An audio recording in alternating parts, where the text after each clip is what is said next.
কলকাতা, যাকে তিলোত্তমাও বলে, আবার কেউ কেউ বলে সিটি অফ জয়। কিন্তু এই কলকাতার আনাচে কানাচে বহুল প্রচলিত অলৌকিক ঘটনা লুকিয়ে আছে। তার বেশ কিছুই আমরা অনেকেই জানি। বিশেষ করে যারা কলকাতা থেকে শুনছেন তারা হাওড়া ব্রিজ সম্পর্কে জানবেন বা দেখেননি সেটা হতে পারে না। তবে শুধু অতি আশ্চর্য সুন্দর না, রাতের গহীনে হাওড়া ব্রিজের আনাচে কানাচে যে সমস্ত অলৌকিক রহস্য লুকিয়ে আছে সেটা যে সবসময় লোকসম্মুখে আসে তা কিন্তু নয়। আচ্ছা, এখানে বলে রাখি, আজ আমি ঠিক করেছি যে ভূত, প্রেত, পিশাচ, শয়তান, জিন, বেতাল কোনরূপ অতিরঞ্জিত বিশেষণ ব্যবহার করব না, কারণ দিনের শেষে এই সবই একটি শক্তির স্বরূপ। হতে পারে তার নেগেটিভ শক্তি, হতে পারে তার লোকচক্ষুর আড়ালে থাকে। তাই আজকে আমি ঘটনার মধ্যে অপশক্তি রূপে অভিহিত করব। আজও কানাঘোষায় শোনা যায় কেউ কেউ নাকি ভোর রাতে যখন হাওড়া স্টেশন থেকে বড় বাজারে পাইকারি মার্কেটের দিকে যায় বা কোনো কারণে মাঝরাতে হাওড়া ব্রিজে হেঁটে পার হয়, তখন হঠাৎই মাঝে মাঝে নজরে পড়ে নদীর জলের ভেতরে থাকা একটি হাত, যা বেরিয়ে এসে ইশারায় ডাকছে, যেন কেউ ডুবে যাচ্ছে, আত্মরক্ষার জন্য ডাকছে।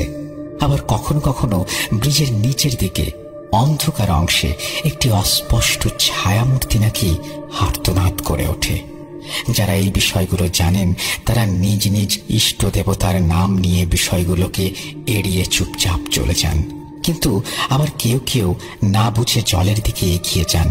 গুরুজনদের মুখে শোনা নদী, সাগর কিংবা কোনো জলাশয়, পুকুর বা তার কিনারায় নাকি তেনাদের বাস। ঠিক ধরেছেন, তেনারা মানে অপশক্তির বাস। আমরা জানি জোয়ার ভাটা প্রাকৃতিক নিয়মেই ঘটে, কিন্তু দাদু ঠাকুমার কাছে শুনেছি সন্ধ্যার সময় জোয়ার ভাটার টানে জলে নামতে নেই। সত্যিই কি তাই? তবে আমার জানা মতে আজ পর্যন্ত কোন তুখোর সাঁতারু জোয়ার ভাটার সময় সাহস দেখাননি জলে নামতে, যে যত বড়ই সাঁতারু হোক না কেন। হাওড়া ব্রিজের নিচে সত্যি কি কোনো ছায়ামূর্তি দেখা যায়? সত্যি কি কেউ জল থেকে উঠে আসে বা জলের ভেতর থেকে হাত বাড়িয়ে মানুষকে ডাকে? বাস্তবতা কতটুকু তা জানি না, তবে যা রটে তার কিছু তো ঘটে। সালটা সম্ভবত 1992 কি 93। 24 বছর বয়সী অখিলেশ পড়াশোনার পাঠ চুকিয়ে বিহারের ভাগলপুর থেকে সোজা উত্তর কলকাতার শ্যামবাজারে তার কাকার সুপারিশে একটি প্রাইভেট কোম্পানিতে ক্লার্কের কাজে যোগ দেয়। অখিলেশ যাদব ছদ্মনাম। ইতিমধ্যে কলকাতায় আসার পূর্বে কলকাতার আনাচে কানাচে অন্ধকার গলি, আকাশবাণী ভবন, ডালহৌসি, কলকাতার জাদুঘর, এমনকি হাওড়া ব্রিজ সম্পর্কে নানা অতি প্রাকৃতিক বিষয়ক ঘটনা, গাল গল্প তার কাকাতো ভাইয়ের মুখে শুনেছিল। কিন্তু বরাবরই অখিলেশ বাস্তববাদী, কিছুটা নাস্তিক প্রকৃতির, অন্তত সেই লোমহর্ষ ঘটনার পূর্বে তো বটেই। তাই এসব অপশক্তি বা তৃতীয় শক্তির অস্তিত্বের বিষয়ে খুব একটা পাত্তা না দিয়ে মজা করে উড়িয়ে দিয়েছিল। অখিলেশ কাকার রেডিমেড গার্মেন্টসের ব্যবসা আছে কলকাতায়। কাকুরগাছিতে তাদের বাড়ি। তা সত্ত্বেও অখিলেশ কাকার বাড়িতে না উঠে একটু নিজের মতো করে থাকার উদ্দেশ্যে মানিকতলায় একটি পেইং গেস্ট বাড়িতে ওঠে। এতে কাকার আপত্তি থাকলেও স্বাধীন চেতা যুবক ছেলে একটু নিজের মতো করে থাকতে চায়, তাই কাকা তাতে সম্মতি দেন। ঘটনাটি বাড়িওয়ালার ছেলের কাছ থেকে সংগ্রহীত। দেখতে দেখতে 3 মাস কেটে যায়। অফিসে কলিগদের সাথে আলাপচারিতার পর্বও শেষ। এখন সম্পর্কগুলো ধীরে ধীরে বন্ধুত্বের দিকে গড়াতে থাকে। এখানে একটু বলে রাখি, কলকাতায় বিগত 3-4 মাস ধরে থাকা সত্ত্বেও ইচ্ছে হয়নি বা সময় হয়নি, যে কোনো কারণেই হোক, অখিলেশ তখনও পর্যন্ত অতি আশ্চর্য হাওড়া ব্রিজ ও আর একটা শব্দ জুড়ে দিচ্ছি, ভয়ঙ্কর হাওড়া ব্রিজ, রাতের গহীনে ব্রিজের ভয়ঙ্কর অনুভূতিগুলো উপলব্ধি করা তো দূরের কথা, এমনকি দেখার আগ্রহ পর্যন্ত প্রকাশ করেনি। আচ্ছা, অখিলেশ যে অফিসে কাজ করত সেখানে তানিয়া নামে তার একটা কলিগ ছিল। তানিয়াকে নিয়ে আবার অফিসের মধ্যে নানা রকম গুজব কানাঘুষা শোনা যেত যে তানিয়া নাকি মাঝে মাঝে একা একা কথা বলে, কখনো অফিসের ক্যান্টিনে, কখনো আবার নিজের ডেস্কে। বিষয়টাকে স্বাভাবিক পাগলামির পর্যায়ে ফেলা যেতে পারত, কিন্তু অখিলেশ ছাড়া অফিসের বাকি সবাই জানত তানিয়া নাকি কালো জাদু টোনা টোটকায় পারদর্শী ছিল। এমনকি অপশক্তি, তৃতীয় শক্তির বিষয় নিয়ে তাকে প্রায়শই ডেস্কে বইপত্র নিয়ে ঘাটাঘাটি করতে দেখা গিয়েছে। ভয়ে ভয়ে হলেও কেউ অ্যাকাউন্টের বিষয়ে কোনো সমস্যায় পড়লে তানিয়ার কাছে যেত এবং খুব একটা কথাবার্তা না বললেও তানিয়া সেই সকল সমস্যার সমাধান করে দিত। সেরকমই একটি অ্যাকাউন্ট বিষয়ক সমস্যা নিয়ে একদিন অখিলেশ তানিয়ার ডেস্কে যায়। সেখানে গিয়ে দেখে তানিয়া পেন্সিল দিয়ে কাগজের ওপরে অদ্ভুত বিভৎস কিছু একটা আঁকছে, বা বলা ভালো পেন্সিল দিয়ে যেন কাগজটাকে ক্ষত বিক্ষত করছে। মুহূর্তের জন্য অখিলেশ থমকে যায়। কিছু বলে ওঠার আগেই পিছু না ঘুরে তানিয়া বলে ওঠে, কি অখিলেশ, কিছু বলবে? ব্যাপারটা কি হলো? অখিলেশ অবাক হলেও তখনো পর্যন্ত বিষয়টাতে কোনো অপশক্তির প্রভাব আছে বলে মানতে নারাজ। মিনিটখানেক পর তানিয়া না ঘুরে একইভাবে নির্বিকারে আবারও প্রশ্ন করল, কি অখিলেশ, কিছু হেল্প লাগবে? অ্যাকাউন্ট তো রেখে যাও, আমি করে রাখবো, সোমবার নিও। কি এসব কি হচ্ছে? পেছনে না তাকিয়ে না হয় কোনোভাবে তানিয়া বুঝতে পেরেছিল যে অখিলেশ পেছনে এসে দাঁড়িয়েছে, কিন্তু ঠিক কি উদ্দেশ্যে সেটা তানিয়া বুঝল কি করে? শুনেছি সাইকিয়াট্রিস্টরা নাকি চোখ দেখে মনের কথা বলতে পারে, কিন্তু না দেখে এভাবেও কি বলা সম্ভব? প্রশ্নগুলো অখিলেশের মাথার মধ্যে তালগোল পাকিয়ে দিচ্ছিল। এরই মধ্যে পেন্সিলের সাথে কাগজে ক্রমাগত ঘষায় সৃষ্ট কর্কশ শব্দ ও সেই ভয়ঙ্কর ছবি যেন অখিলেশের চিন্তা শক্তির টুঁটি ক্রমশ চেপে ধরছিল। অখিলেশ সেই শ্বাসরোধ পরিস্থিতি থেকে যেন এক প্রকার ছিটকে গিয়ে আচমকায় বলে উঠল, হ্যাঁ, আমার অ্যাকাউন্টের ফাইলটা একটু দেখে দেবে? আমি তো নতুন জয়েন করেছি, এটা পুরনো ফাইল, তাই হিসেব বুঝে উঠতে পারছি না, তুমি একটু দেবে প্লিজ? তানিয়া না ঘুরে একইভাবে বলে ওঠে, ঠিক আছে, এখন তো অফিস টাইম শেষ হয়ে এসেছে, ফাইলটা রেখে যাও, বাড়ি গিয়ে ঠিক করে রাখবো, সোমবার নিয়ক্ষণ, ঠিক আছে? অখিলেশ তখনও অদ্ভুতভাবে যেন সম্মোহনের মতো বিভৎস ছবিটা দেখে যাচ্ছিল। মিনিট দুই পর তানিয়া আবারও না ঘুরে বলে উঠল, কে, আরো কিছু বলবে?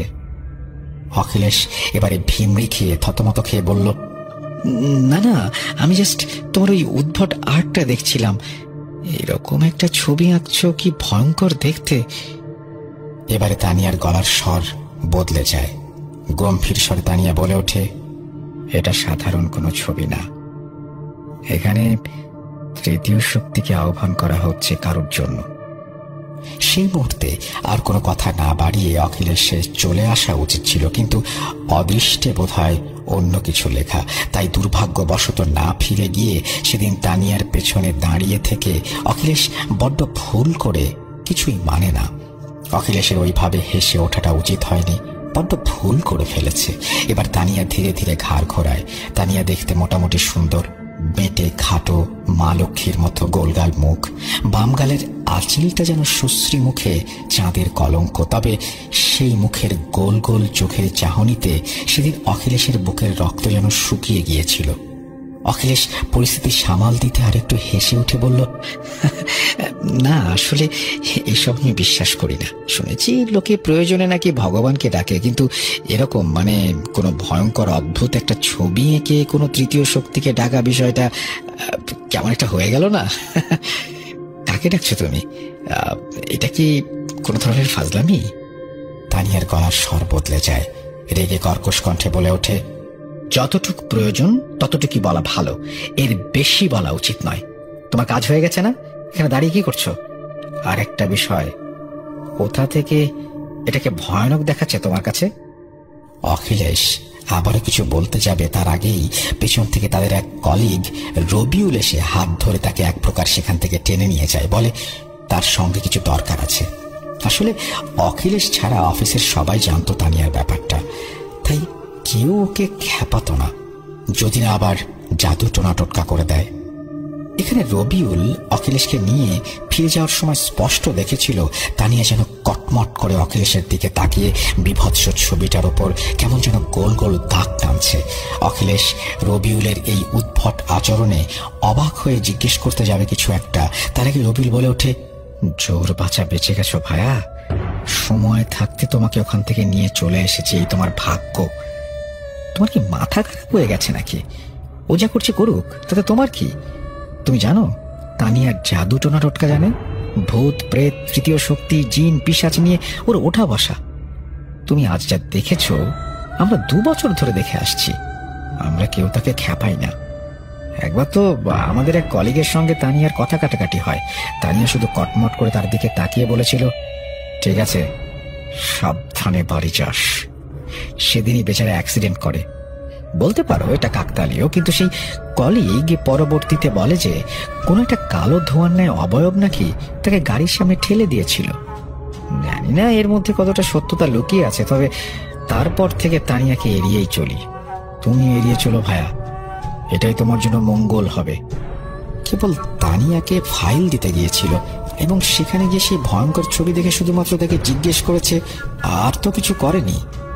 অখিলেশ হাসতে হাসতে বলে ওঠে, দোস্ত কিছু মনে করো না, তোমরা বাঙালিরা সব ভিতর ডিম, এই জন্যই লোকে বলে যে বাংলায় জাদু টোনা টোটকা বেশি চলে। কেন কেন মানুষ একটুতেই ভয় পায়? শোনো, আমি না ভগবান বিশ্বাস করি, না ভূত প্রেত পিশাচ কোনো অপশক্তিকে বিশ্বাস করি। দাঁড়াও 1 মিনিট। এই বলে অখিলেশ চেয়ার ছেড়ে উঠে পড়ে। শুনেছি যারা আল্লাহ ভগবানে বিশ্বাস করে না তাদের উপর নাকি তেনারা খুব তাড়াতাড়ি ভর করে। অখিলেশ হাসতে হাসতে চেঁচিয়ে ডেকে ওঠে তানিয়াকে, তানিয়া, শুনলাম তোমার নাকি ভূত প্রেত তৃতীয় শক্তি অপশক্তির সাথে ওঠা বসা, জাদু টোনা টোটকা করতে পারো, তাই অফিসের কলিগরা নাকি তোমাকে ভয় পায়, এড়িয়ে চলে। আমি এসব ভূত প্রেত ভয় পাই না, ভগবান মানি না। দেখাও দেখি একটু জাদু টোনা করে, আমিও দেখি কেমন পারো, তবে আমি মানব। অতিরিক্ত আত্মদম্ভের জোরে অখিলেশ এখানেই ভুলটা করে বসে।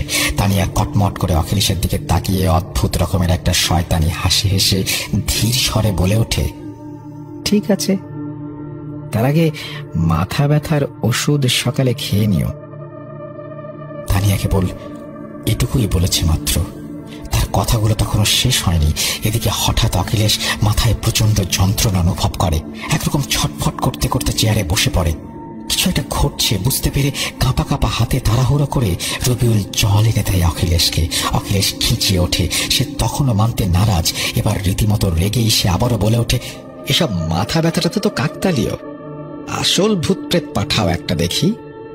তানিয়া একটা মিটিমিটি হাসি দিয়ে চাপা স্বরে বলে ওঠে, না না অখিলেশ, সবাই ভুল বলেছে, আমি এসব ভূত প্রেত অপশক্তি নিয়ে থাকি না। আর এই ছবিটা আমি তো একটা মানুষের ছবি আঁকতে গিয়েছিলাম, ভুল করে কেমন যেন এটা হয়ে গেছে। এসব কোনো জাদু টোনা টোটকা না, আমি সব কিছু জানি না। আচ্ছা, এখানে একটা ব্যাপার অতিরিক্ত সহজ সরল ভাবে হয়ে গেল না? এতটাই কি সহজ সরল, নাকি ঝড়ের পূর্বাভাসের নীরবতা?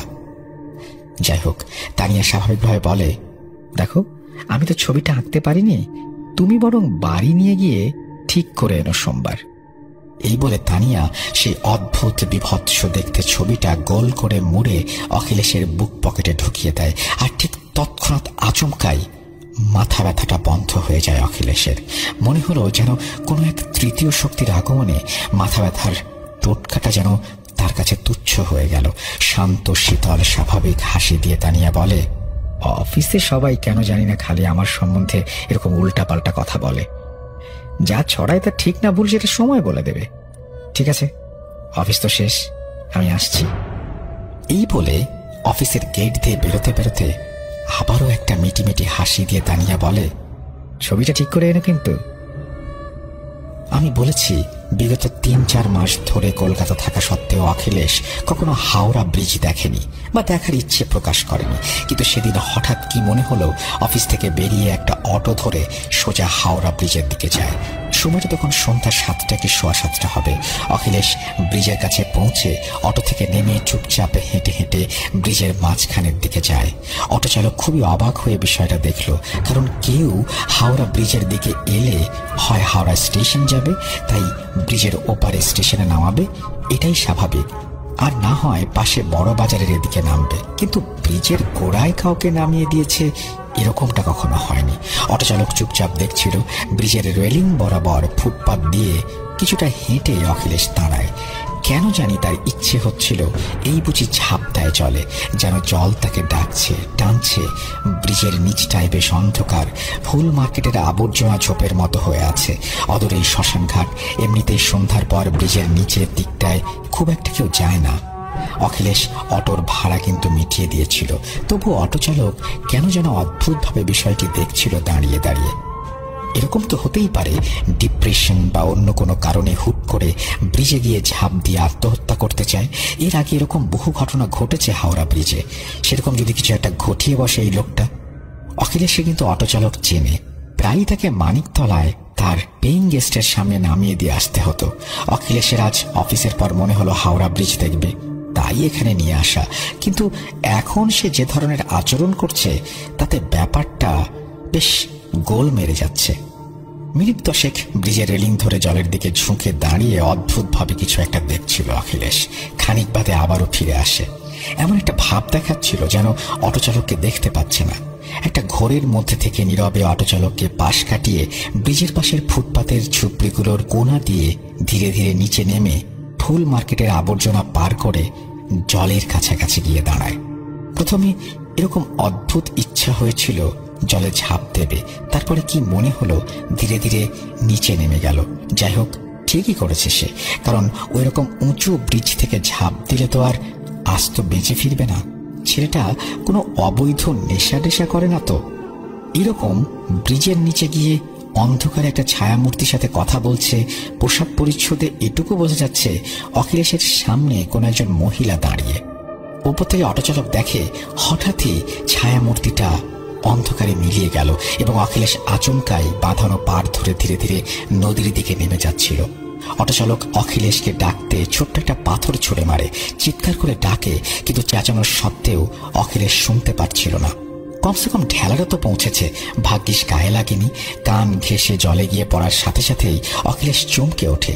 হুঁশ ফিরতে ওপরে পরিচিত অটোওয়ালাকে দেখে সে নিচ থেকে আওয়াজ দেয়, দাদা, এখানে কি করছো? উত্তরে অটো চালক ওপর থেকে উত্তর দেয়, ভাইয়াজি, আপনি ওখানেই দাঁড়ান, আমি আসছি, আমি যাচ্ছি আপনাকে আনতে। অটো চালক অখিলেশকে নিয়ে এসে অটোতে বসায়। উদ্ভ্রান্তের মতো লাগছিল অখিলেশকে। সে আচমকায় অটো চালককে প্রশ্ন করে, দাদা, আমাকে এখানে কেন নিয়ে এসেছিলেন? আপনি তো জানেন আমি কোথায় থাকি। ভাইয়াজি, আপনি তো বললেন যে হাওড়া ব্রিজের ওখানে যাবেন। আমি কেন শুধু শুধু আপনাকে নিয়ে আসতে যাব? আমি তো জানি আপনি মানিকতলায় থাকেন, প্রায়ই তো আপনাকে নিয়ে যাই ওখানে। ভাবলাম কলকাতায় নতুন, এর আগে হয়তো হাওড়া ব্রিজ দেখেননি, আজ হয়তো হাওড়া ব্রিজ দেখার ইচ্ছে হয়েছে, তাই আর কিছু বলিনি। তা আপনি নিচে কি করছিলেন? অটো চালক বলে ওঠে। অখিলেশ তবুও মানতে নারাজ।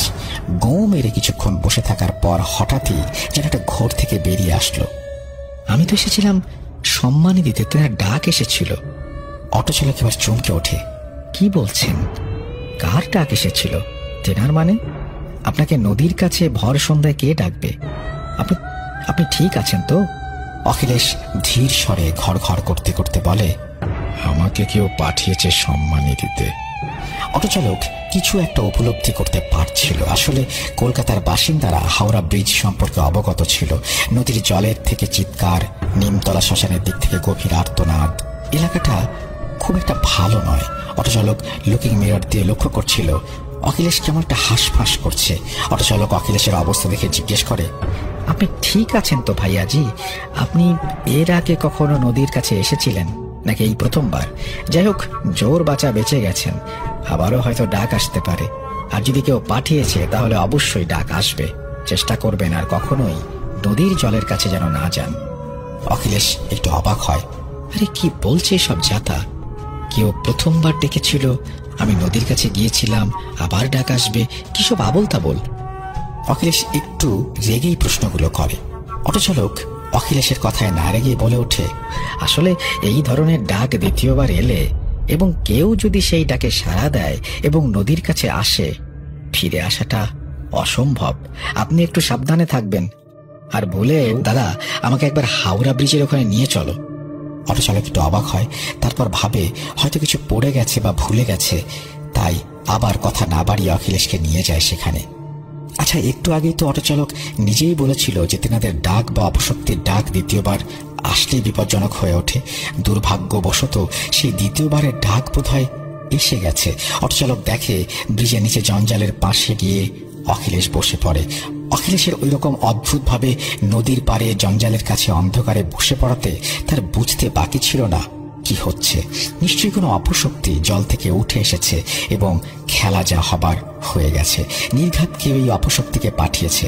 অপদেবতা বা অশরীরী অপশক্তিদের ঘর যে নদী, তা তো আগেই বলেছি। অটো চালক কি করবে কিছুই বুঝে উঠতে পারছিল না। ঠিক সেই সময় আরেকটি অটো পাশ দিয়ে যাচ্ছিল। ওই রকম উদ্ভট ভাবে দাঁড়িয়ে নিচের দিকে তাকাতে দেখে অটো থামিয়ে দ্বিতীয় অটো চালক এসে জিজ্ঞেস করে, কি হয়েছে? প্রথম অটো চালক তাকে সমস্ত বিষয়ে বুঝিয়ে বলে। বিস্ময়ে বলে ওঠে, কোনো প্রেত বা অপশক্তির ছায়া ছেলেটির উপর পড়েছে। আপনি তো জানেন জলের পাশে জঞ্জাল, এরকম ঝোপঝাড়ের কাছেই তো তেনাদের বাস, পাশেই তো নিমতলার শ্মশান। এরপর তারা দুজনে ধরাধরি করে অখিলেশকে অটোতে নিয়ে এসে বসানোর পর আর দেরি না করে অটো চালক তাকে মানিকতলায় সোজা তার বাড়িতে পৌঁছে দেয়। অখিলেশকে নামাতে গিয়ে অটো চালক দেখে একজন মেয়ে সেখানে দাঁড়িয়ে কেমন একটা বিস্ময়ের বা কৌতূহলের দৃষ্টিতে অটোর দিকে তাকিয়ে আছে। কিছু বলে ওঠার আগেই মেয়েটি নিজেই এগিয়ে আসে। দাদা কি হয়েছে? দাদা কখন থেকে শরীর খারাপ? বলে অখিলেশকে ধরে নামায়। অখিলেশের তন্দ্রা তখনও কাটেনি। অটো চালক একটু অবাক হয়, ভাবল হয়তো অখিলেশের পরিচিত কেউ হবে, যদিও আজ পর্যন্ত সে অখিলেশকে যতবারই বাসায় নামিয়েছে কই কোনোদিন এই মেয়েটিকে দেখেছে বলে তো মনে হয় না। কেমন একটু সন্দেহজনক লাগছিল ব্যাপারটা। তাই অটো চালক গলি ছাড়িয়ে একটু আড়ালে গিয়ে অটো থামিয়ে বিষয়টা একটু উঁকি দিয়ে দেখতে চায় এবং পেছন ঘুরে দেখতে এসে চমকে ওঠে। দেখে মেয়েটি অখিলেশকে রাস্তার ওপর বসিয়ে তার পকেট থেকে একটি কাগজ বের করে, মাথার ওপর 3 বার গোল গোল করে ঘুরিয়ে উল্টো দিকের পথ ধরে হাঁটতে শুরু করে। নিরিবিলি গলি, বাড়ি ঘর দৌড় থাকলেও বেশ কিছুদিন ধরে সেখানে কলোনির ল্যাম্পপোস্টগুলো খারাপ হয়ে আছে। ফলে পাশের বাড়ির জানলা থেকে আসা আলোটুকুতে যেটুকু বোঝা যাচ্ছিল অখিলেশ নিজের পেইং গেস্টের বাসার দিকে তাকিয়ে ঠায় পাথরের মতো রাস্তায় বসে আছে। আসলে মেয়েটি ছিল তানিয়া। সে হাঁটতে হাঁটতে অন্ধকারে মিলিয়ে যায়। পরিস্থিতি বেগতিক দেখে অটো চালক দৌড়ে যায় অখিলেশের কাছে। সেখানে গিয়ে অখিলেশকে ধরতে যাবে তার আগেই আচমকায় অখিলেশ শটান রাস্তার পিছে সজোরে মাথা ঠোকে। সঙ্গে সঙ্গে মাথা ফেটে রক্ত কালো পিচে মিলেমিশে একাকার হয়ে যায়। অটো চালক কাপড় চেপে কোনো রকমে অটোতে বসিয়ে পাশের হসপিটালে নিয়ে যায়। স্বাভাবিকভাবে হলেও একটা বিষয়ে ডাক্তার ভীষণ অবাক। ডাক্তার জানায় অখিলেশের নাকি থেকে থেকে নাড়ি বন্ধ হচ্ছে আবার চালু হচ্ছে। প্রায় 1.5 ঘন্টা পর অখিলেশের হুঁশ ফিরে আসে। ডাক্তার স্বাভাবিকভাবেই জিজ্ঞেস করে, কি করে পড়ে গেলেন অখিলেশ বাবু? মাথা ঘুরে গিয়েছিল কি? কিন্তু উপস্থিত সবাইকে চমকে কেমন একটা ফ্যাঁস ফ্যাঁসে কণ্ঠে অখিলেশ বলে, কে? অখিলেশ কে? আমার নাম তানিয়া। মানে? সবাই চমকে ওঠে। অটো চালকের মুখে আতঙ্কের ছাপ। মনে মনে সে সন্দেহ করে নিশ্চয়ই সেই মেয়েটি যাকে সে সন্ধ্যেবেলা দেখেছে, তার নামই হয়তো তানিয়া এবং ওই কিছু একটা টোটকা করেছে। প্রায় ঘন্টাখানেক প্রশ্ন করার পরেও অখিলেশের সেই একই উত্তর যে তার নাম তানিয়া।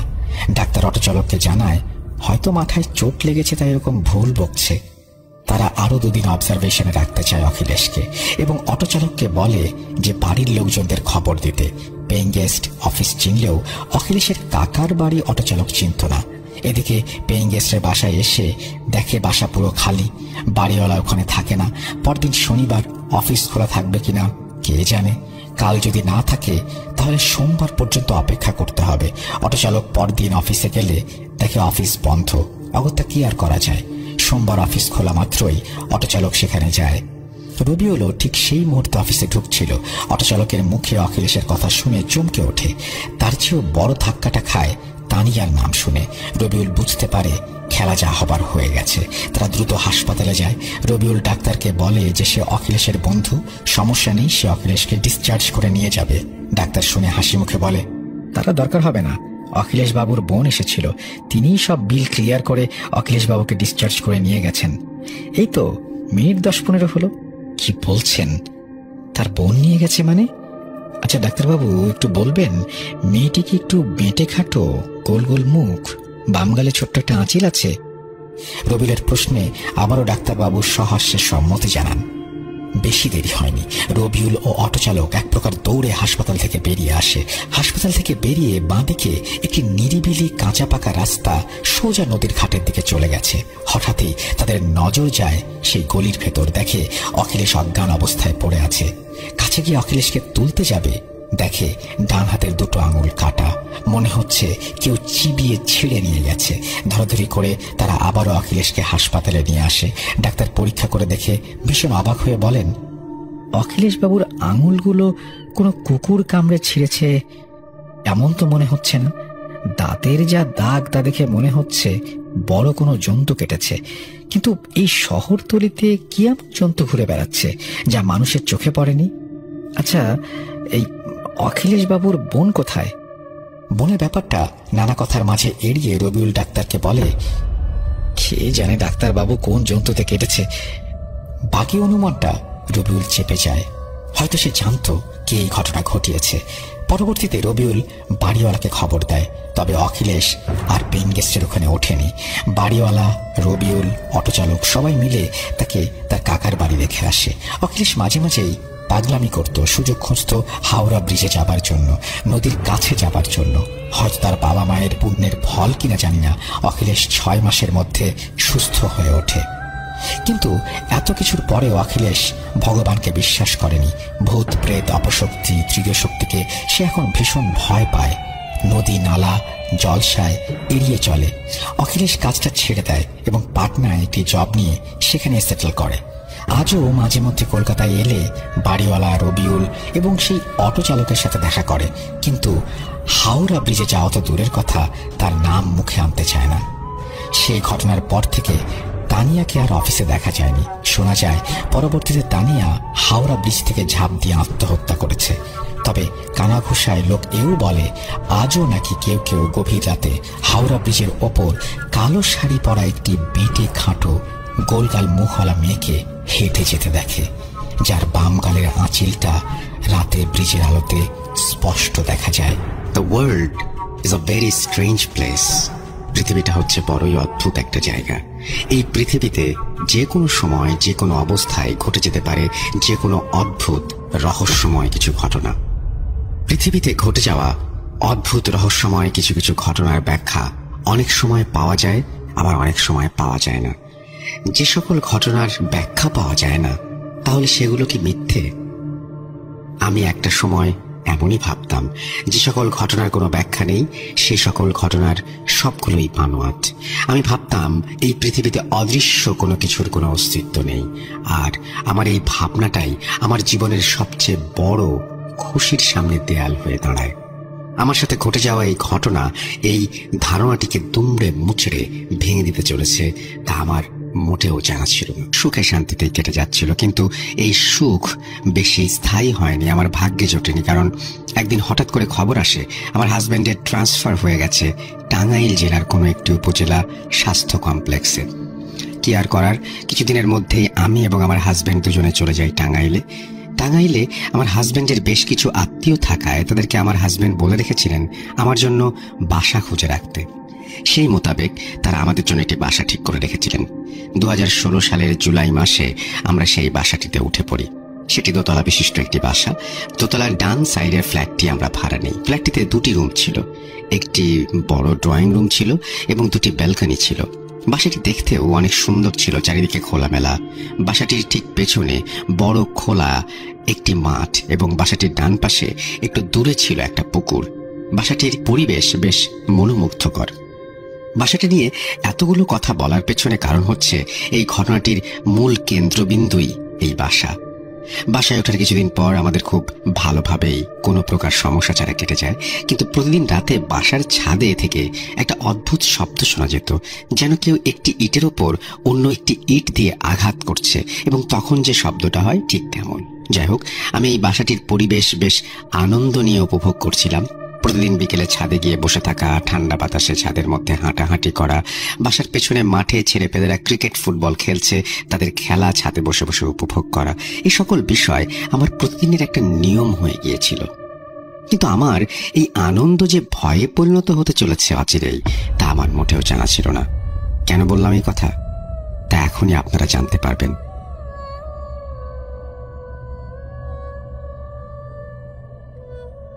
আমার শরীরটা সেদিন খুব একটা ভালো ছিল না, হালকা ঠান্ডা লেগেছিল আমার, যার ফলে দুপুরে আমি মেডিসিন খেয়ে ঘুমিয়ে পড়ি। এজন্য আমি বিকেলবেলা আর ছাদে যেতে পারিনি।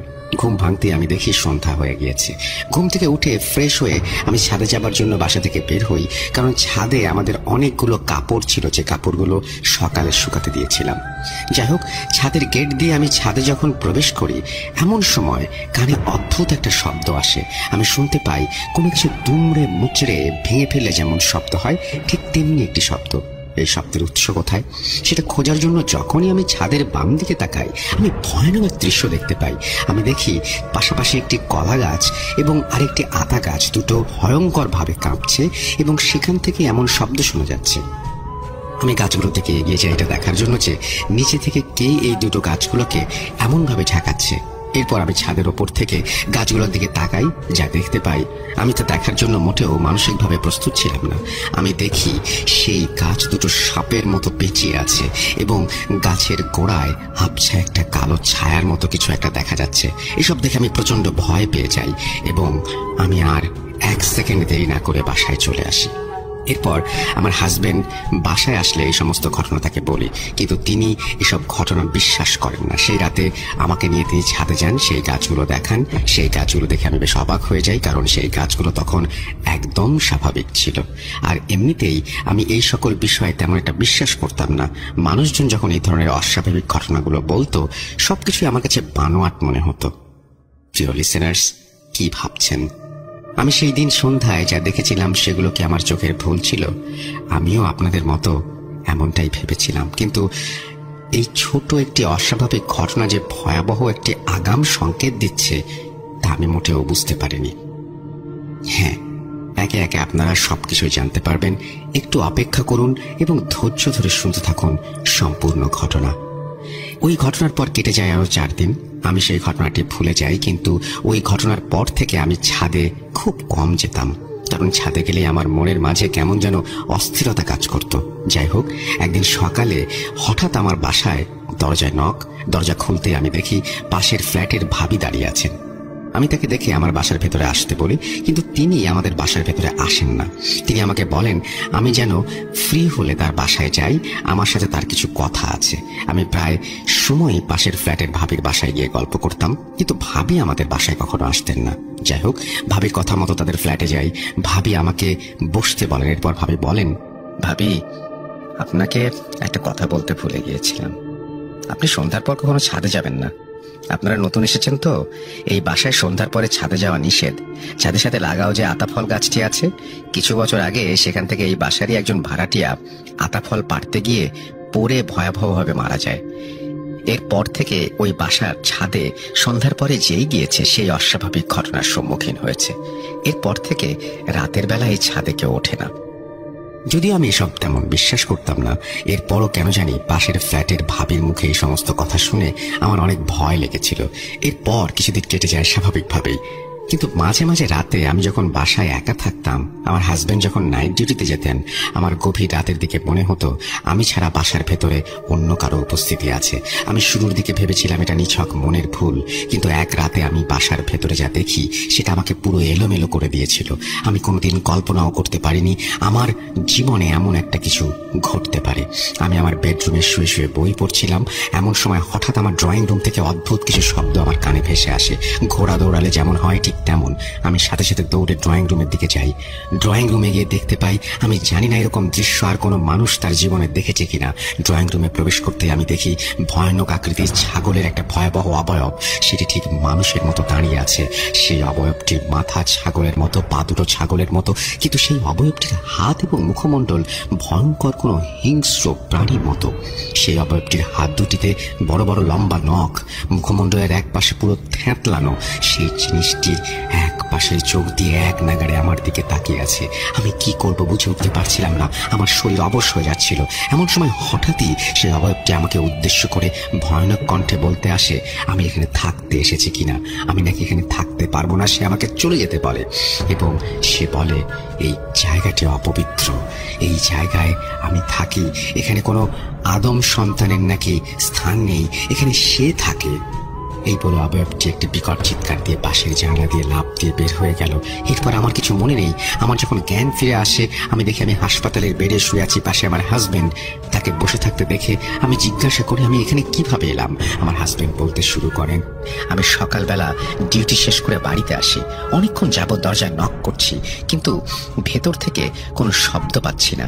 এরপর আমি আমার কাছে থাকা বাসার আরেকটি চাবি দিয়ে দরজা খুলতেই দেখি তুমি পড়ে আছো মেঝেতে। তোমাকে এই অবস্থায় দেখে আমি তোমার জ্ঞান ফিরিয়ে আনার চেষ্টা করি, কিন্তু আমার সব চেষ্টা বৃথা হয়ে যায়। আমি যখনই তোমার মুখে পানি ছিটিয়ে দিচ্ছিলাম, তুমি সাথে সাথে খিঁচুনি দিয়ে উঠছিলে। এই অবস্থা দেখে আমি তোমাকে হাসপাতালে নিয়ে আসি, কিন্তু এখানে নিয়ে এসেও কোনো লাভ হয় না। আমরা কেউই তোমার জ্ঞান ফিরিয়ে আনতে পারছিলাম না। দুদিন পর আজকে তোমার জ্ঞান ফিরলো। কি হয়েছিল, কেন তুমি জ্ঞান হারিয়েছিলে বলতে পারবে? এরপর আমি সেই রাতের ঘটনা আমার হাজবেন্ডকে বলি। তিনি আমাকে বলেন আমি নাকি পাগল হয়ে গিয়েছি, তিনি আমার কোনো কথাই বিশ্বাস করেন না। যাই হোক, এরপর আমি পুরোপুরি সুস্থ হয়ে গেলে হাসপাতাল থেকে বাসায় চলে আসি। সেই রাতের ওই ঘটনা অতিবাহিত হয়ে যায় 1 মাস, কিন্তু এই 1 মাসে আমার সাথে কোনো অস্বাভাবিক ঘটনা ঘটে না। তবে কি সেই রাতে আমি যা দেখেছিলাম এটা আমার মনের ভুল ছিল? যদি আমার মনের ভুল হতো তাহলে আমি জ্ঞান হারিয়েছিলাম কেন সে রাতে? তবে কি এই নীরবতা বড় কোনো বিপদের সংকেত দিচ্ছে আমাকে? আমার মনে নানা ধরনের প্রশ্ন বারবার আমাকে ভাবিয়ে তুলছিল, কিন্তু আমার মনে উদয় হওয়া এই সকল প্রশ্নের কোনো উত্তর আমি পাইনি। যাই হোক, এই সবের মধ্যে আমাদের ছোট পরিবারে আনন্দময় অনুভূতি নিয়ে একটি বড় সুখবর চলে এলো। আমি আমার জীবনের সবচেয়ে বড় সুখবরটি পাই। আমি জানতে পারি আমি প্রথমবারের মতো মা হতে চলেছি। এই সুখবরে আমার ছোট পরিবারে আনন্দের বন্যা বয়ে যায়, কিন্তু এই আনন্দময় অনুভূতিগুলো যে কিছুদিন পরেই আমার এবং আমার পরিবারের জন্য বড় একটা দুঃখে পরিবর্তিত হতে চলেছে তা আমি কোনোদিন চিন্তা করতে পারিনি। এত বড় দুঃখ আমার জীবনে আসার আগে আমি যদি মরে যেতাম তাহলে অনেক ভালো হতো। প্রিয় লিসেনার্স, আমি কেন বললাম এই কথা একটু অপেক্ষা করুন, কিছুক্ষণ পরেই জানতে পারবেন আপনারা। আমি তখন 2 মাসের প্রেগন্যান্ট। এক রাতে আমি স্বপ্ন দেখি সেই ভয়ানক ছাগলটিকে। আমি অবয়বটিকে কিছুদিন মাস আগে আমার ড্রয়িং রুমে দেখেছিলাম, আপনাদের মনে আছে নিশ্চয়ই। আমি দেখি সেই অবয়বটি আমার পায়ের কাছে দাঁড়িয়ে আছে এবং এক নাগাড়ে আমার পেটের দিকে তাকিয়ে আছে। আমি কিছু বুঝে ওঠার আগেই সেই ছাগলের অবয়বটি এক লাফ দিয়ে আমার পেটের ওপরে উঠে দাঁড়ায়। এটা দেখার সাথে সাথেই আমার ঘুম ভেঙে যায়। সেই রাতে আমি বাসায় একা ছিলাম। এরপর আমি আর বাসায় একা থাকতে পারতাম না। আমার সবসময় মনে হতো আমি ছাড়া বাসায় অন্য কেউ আছে। এর মধ্যে আমি আমার ছোট বোনকে আমার বাসায় চলে আসতে বলি। 2 দিন পর মনীষা, আমার ছোট বোন, চলে আসে আমাদের বাসায়। মনীষা আমাদের বাসায় আসার পর অতিবাহিত হয়ে যায় আরো 6টি মাস। এই 6 মাসে আমার সাথে বা আমার পরিবারের সাথে কোনো অস্বাভাবিক ঘটনা ঘটে না। আমি অস্বাভাবিক কোনো স্বপ্নও দেখি না। এরপর আমি মনে মনে অনেক খুশি ছিলাম, ভেবেছিলাম সব সমস্যার সমাধান হয়ে গেছে। কিন্তু আমার এই ধারণাকে ভুল প্রমাণ করে ঘটে যায় আরো একটি ভয়ানক ঘটনা। সেদিন দুপুরে আমি আমার রুমে গোসল করছিলাম। এমন সময় মনীষা আমার রুমে এসে বলে সে নাকি ওর কিছু ব্যক্তিগত কাজের জন্য বাইরে যাবে। এরপর ও বাইরে চলে যায়। যাওয়ার আগেও আমাকে বলে ওরা আসতে নাকি রাত হয়ে যাবে। মনীষাকে বিদায় দিয়ে আমি রুমের মধ্যে এসে ঘুমিয়ে পড়ি। ঘুমের মধ্যে একটা সময় আমি স্বপ্ন দেখি সেই ছাগলের অবয়বটিকে, এবং আমার আগে দেখা সেই স্বপ্নের মতোই আমার পায়ের ঠিক কাছে এসে সে দাঁড়ায়। আমার পুরো শরীর বরফের মতো শক্ত হয়ে যায় সেটি দেখে। আমি চিৎকার করতে যাচ্ছিলাম, কিন্তু আমার গলা দিয়ে কোনো শব্দ বের হচ্ছিল না। এমন সময় সেই অবয়বটি বিকট চিৎকার করে জঘন্যভাবে হাসতে শুরু করে। হঠাৎ করে অবয়বটি হাসি থামিয়ে দেয়, আমাকে বলতে শুরু করে আমি তাকে শুধুমাত্র মনের ভুল ভেবেছিলাম কিনা। সে আমাকে বলেছিল যে এই স্থান ছেড়ে যেতে, কিন্তু আমি যে যাইনি এটা আমার প্রথম ভুল। এবং এই জায়গাটি যে অপবিত্র এবং এখানে কোনো পবিত্র কোনো কিছু করা সম্ভব নয় সেটাও আমি শুনিনি। সেই জন্য আমাকে শাস্তি পেতে হবে। এই বলে সে অবয়বটি এক লাফে আমার খাটের উপরে উঠে বসে এবং আমার পেটের উপরে হাত দিয়ে ধারালো নখ দিয়ে আঘাত করতে শুরু করে। এক নিমিষে আমার চোখের সামনে আমার পেট ছিন্ন ভিন্ন হয়ে যায়। সেই অবয়বটি ধারালো নখের আঁচড়ে স্বপ্নের মধ্যে সব দেখে সাথে সাথে আমার ঘুম ভেঙে যায়। ঘুম ভেঙে যেতে আমি শুনতে পাই মাগরিবের নামাজের আজান হচ্ছে।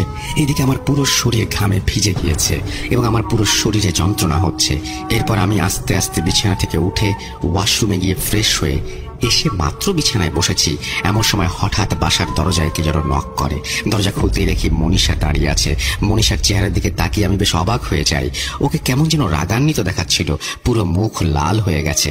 হয়তো রাস্তায় কোনো একটা কিছু ঘটেছে, এটা ভেবে আমি ওকে জিজ্ঞেস করি, রাস্তায় কি হয়েছে তোর, এত রেগে আছিস কেন? কিন্তু মনীষা কোনো প্রশ্নের উত্তর না দিয়ে ওর রুমে চলে যায়। এরপর আমি ওকে কিছু জিজ্ঞেস না করে চলে আসি আমার রুমে। আমি বেশ চিন্তায় পড়ে যাই। কিছুক্ষণ আগে আমি আমার দেখা সেই স্বপ্ন নিয়ে ভাবতে থাকি, এতদিন পর আবার আমি এরকম কেন স্বপ্ন দেখলাম?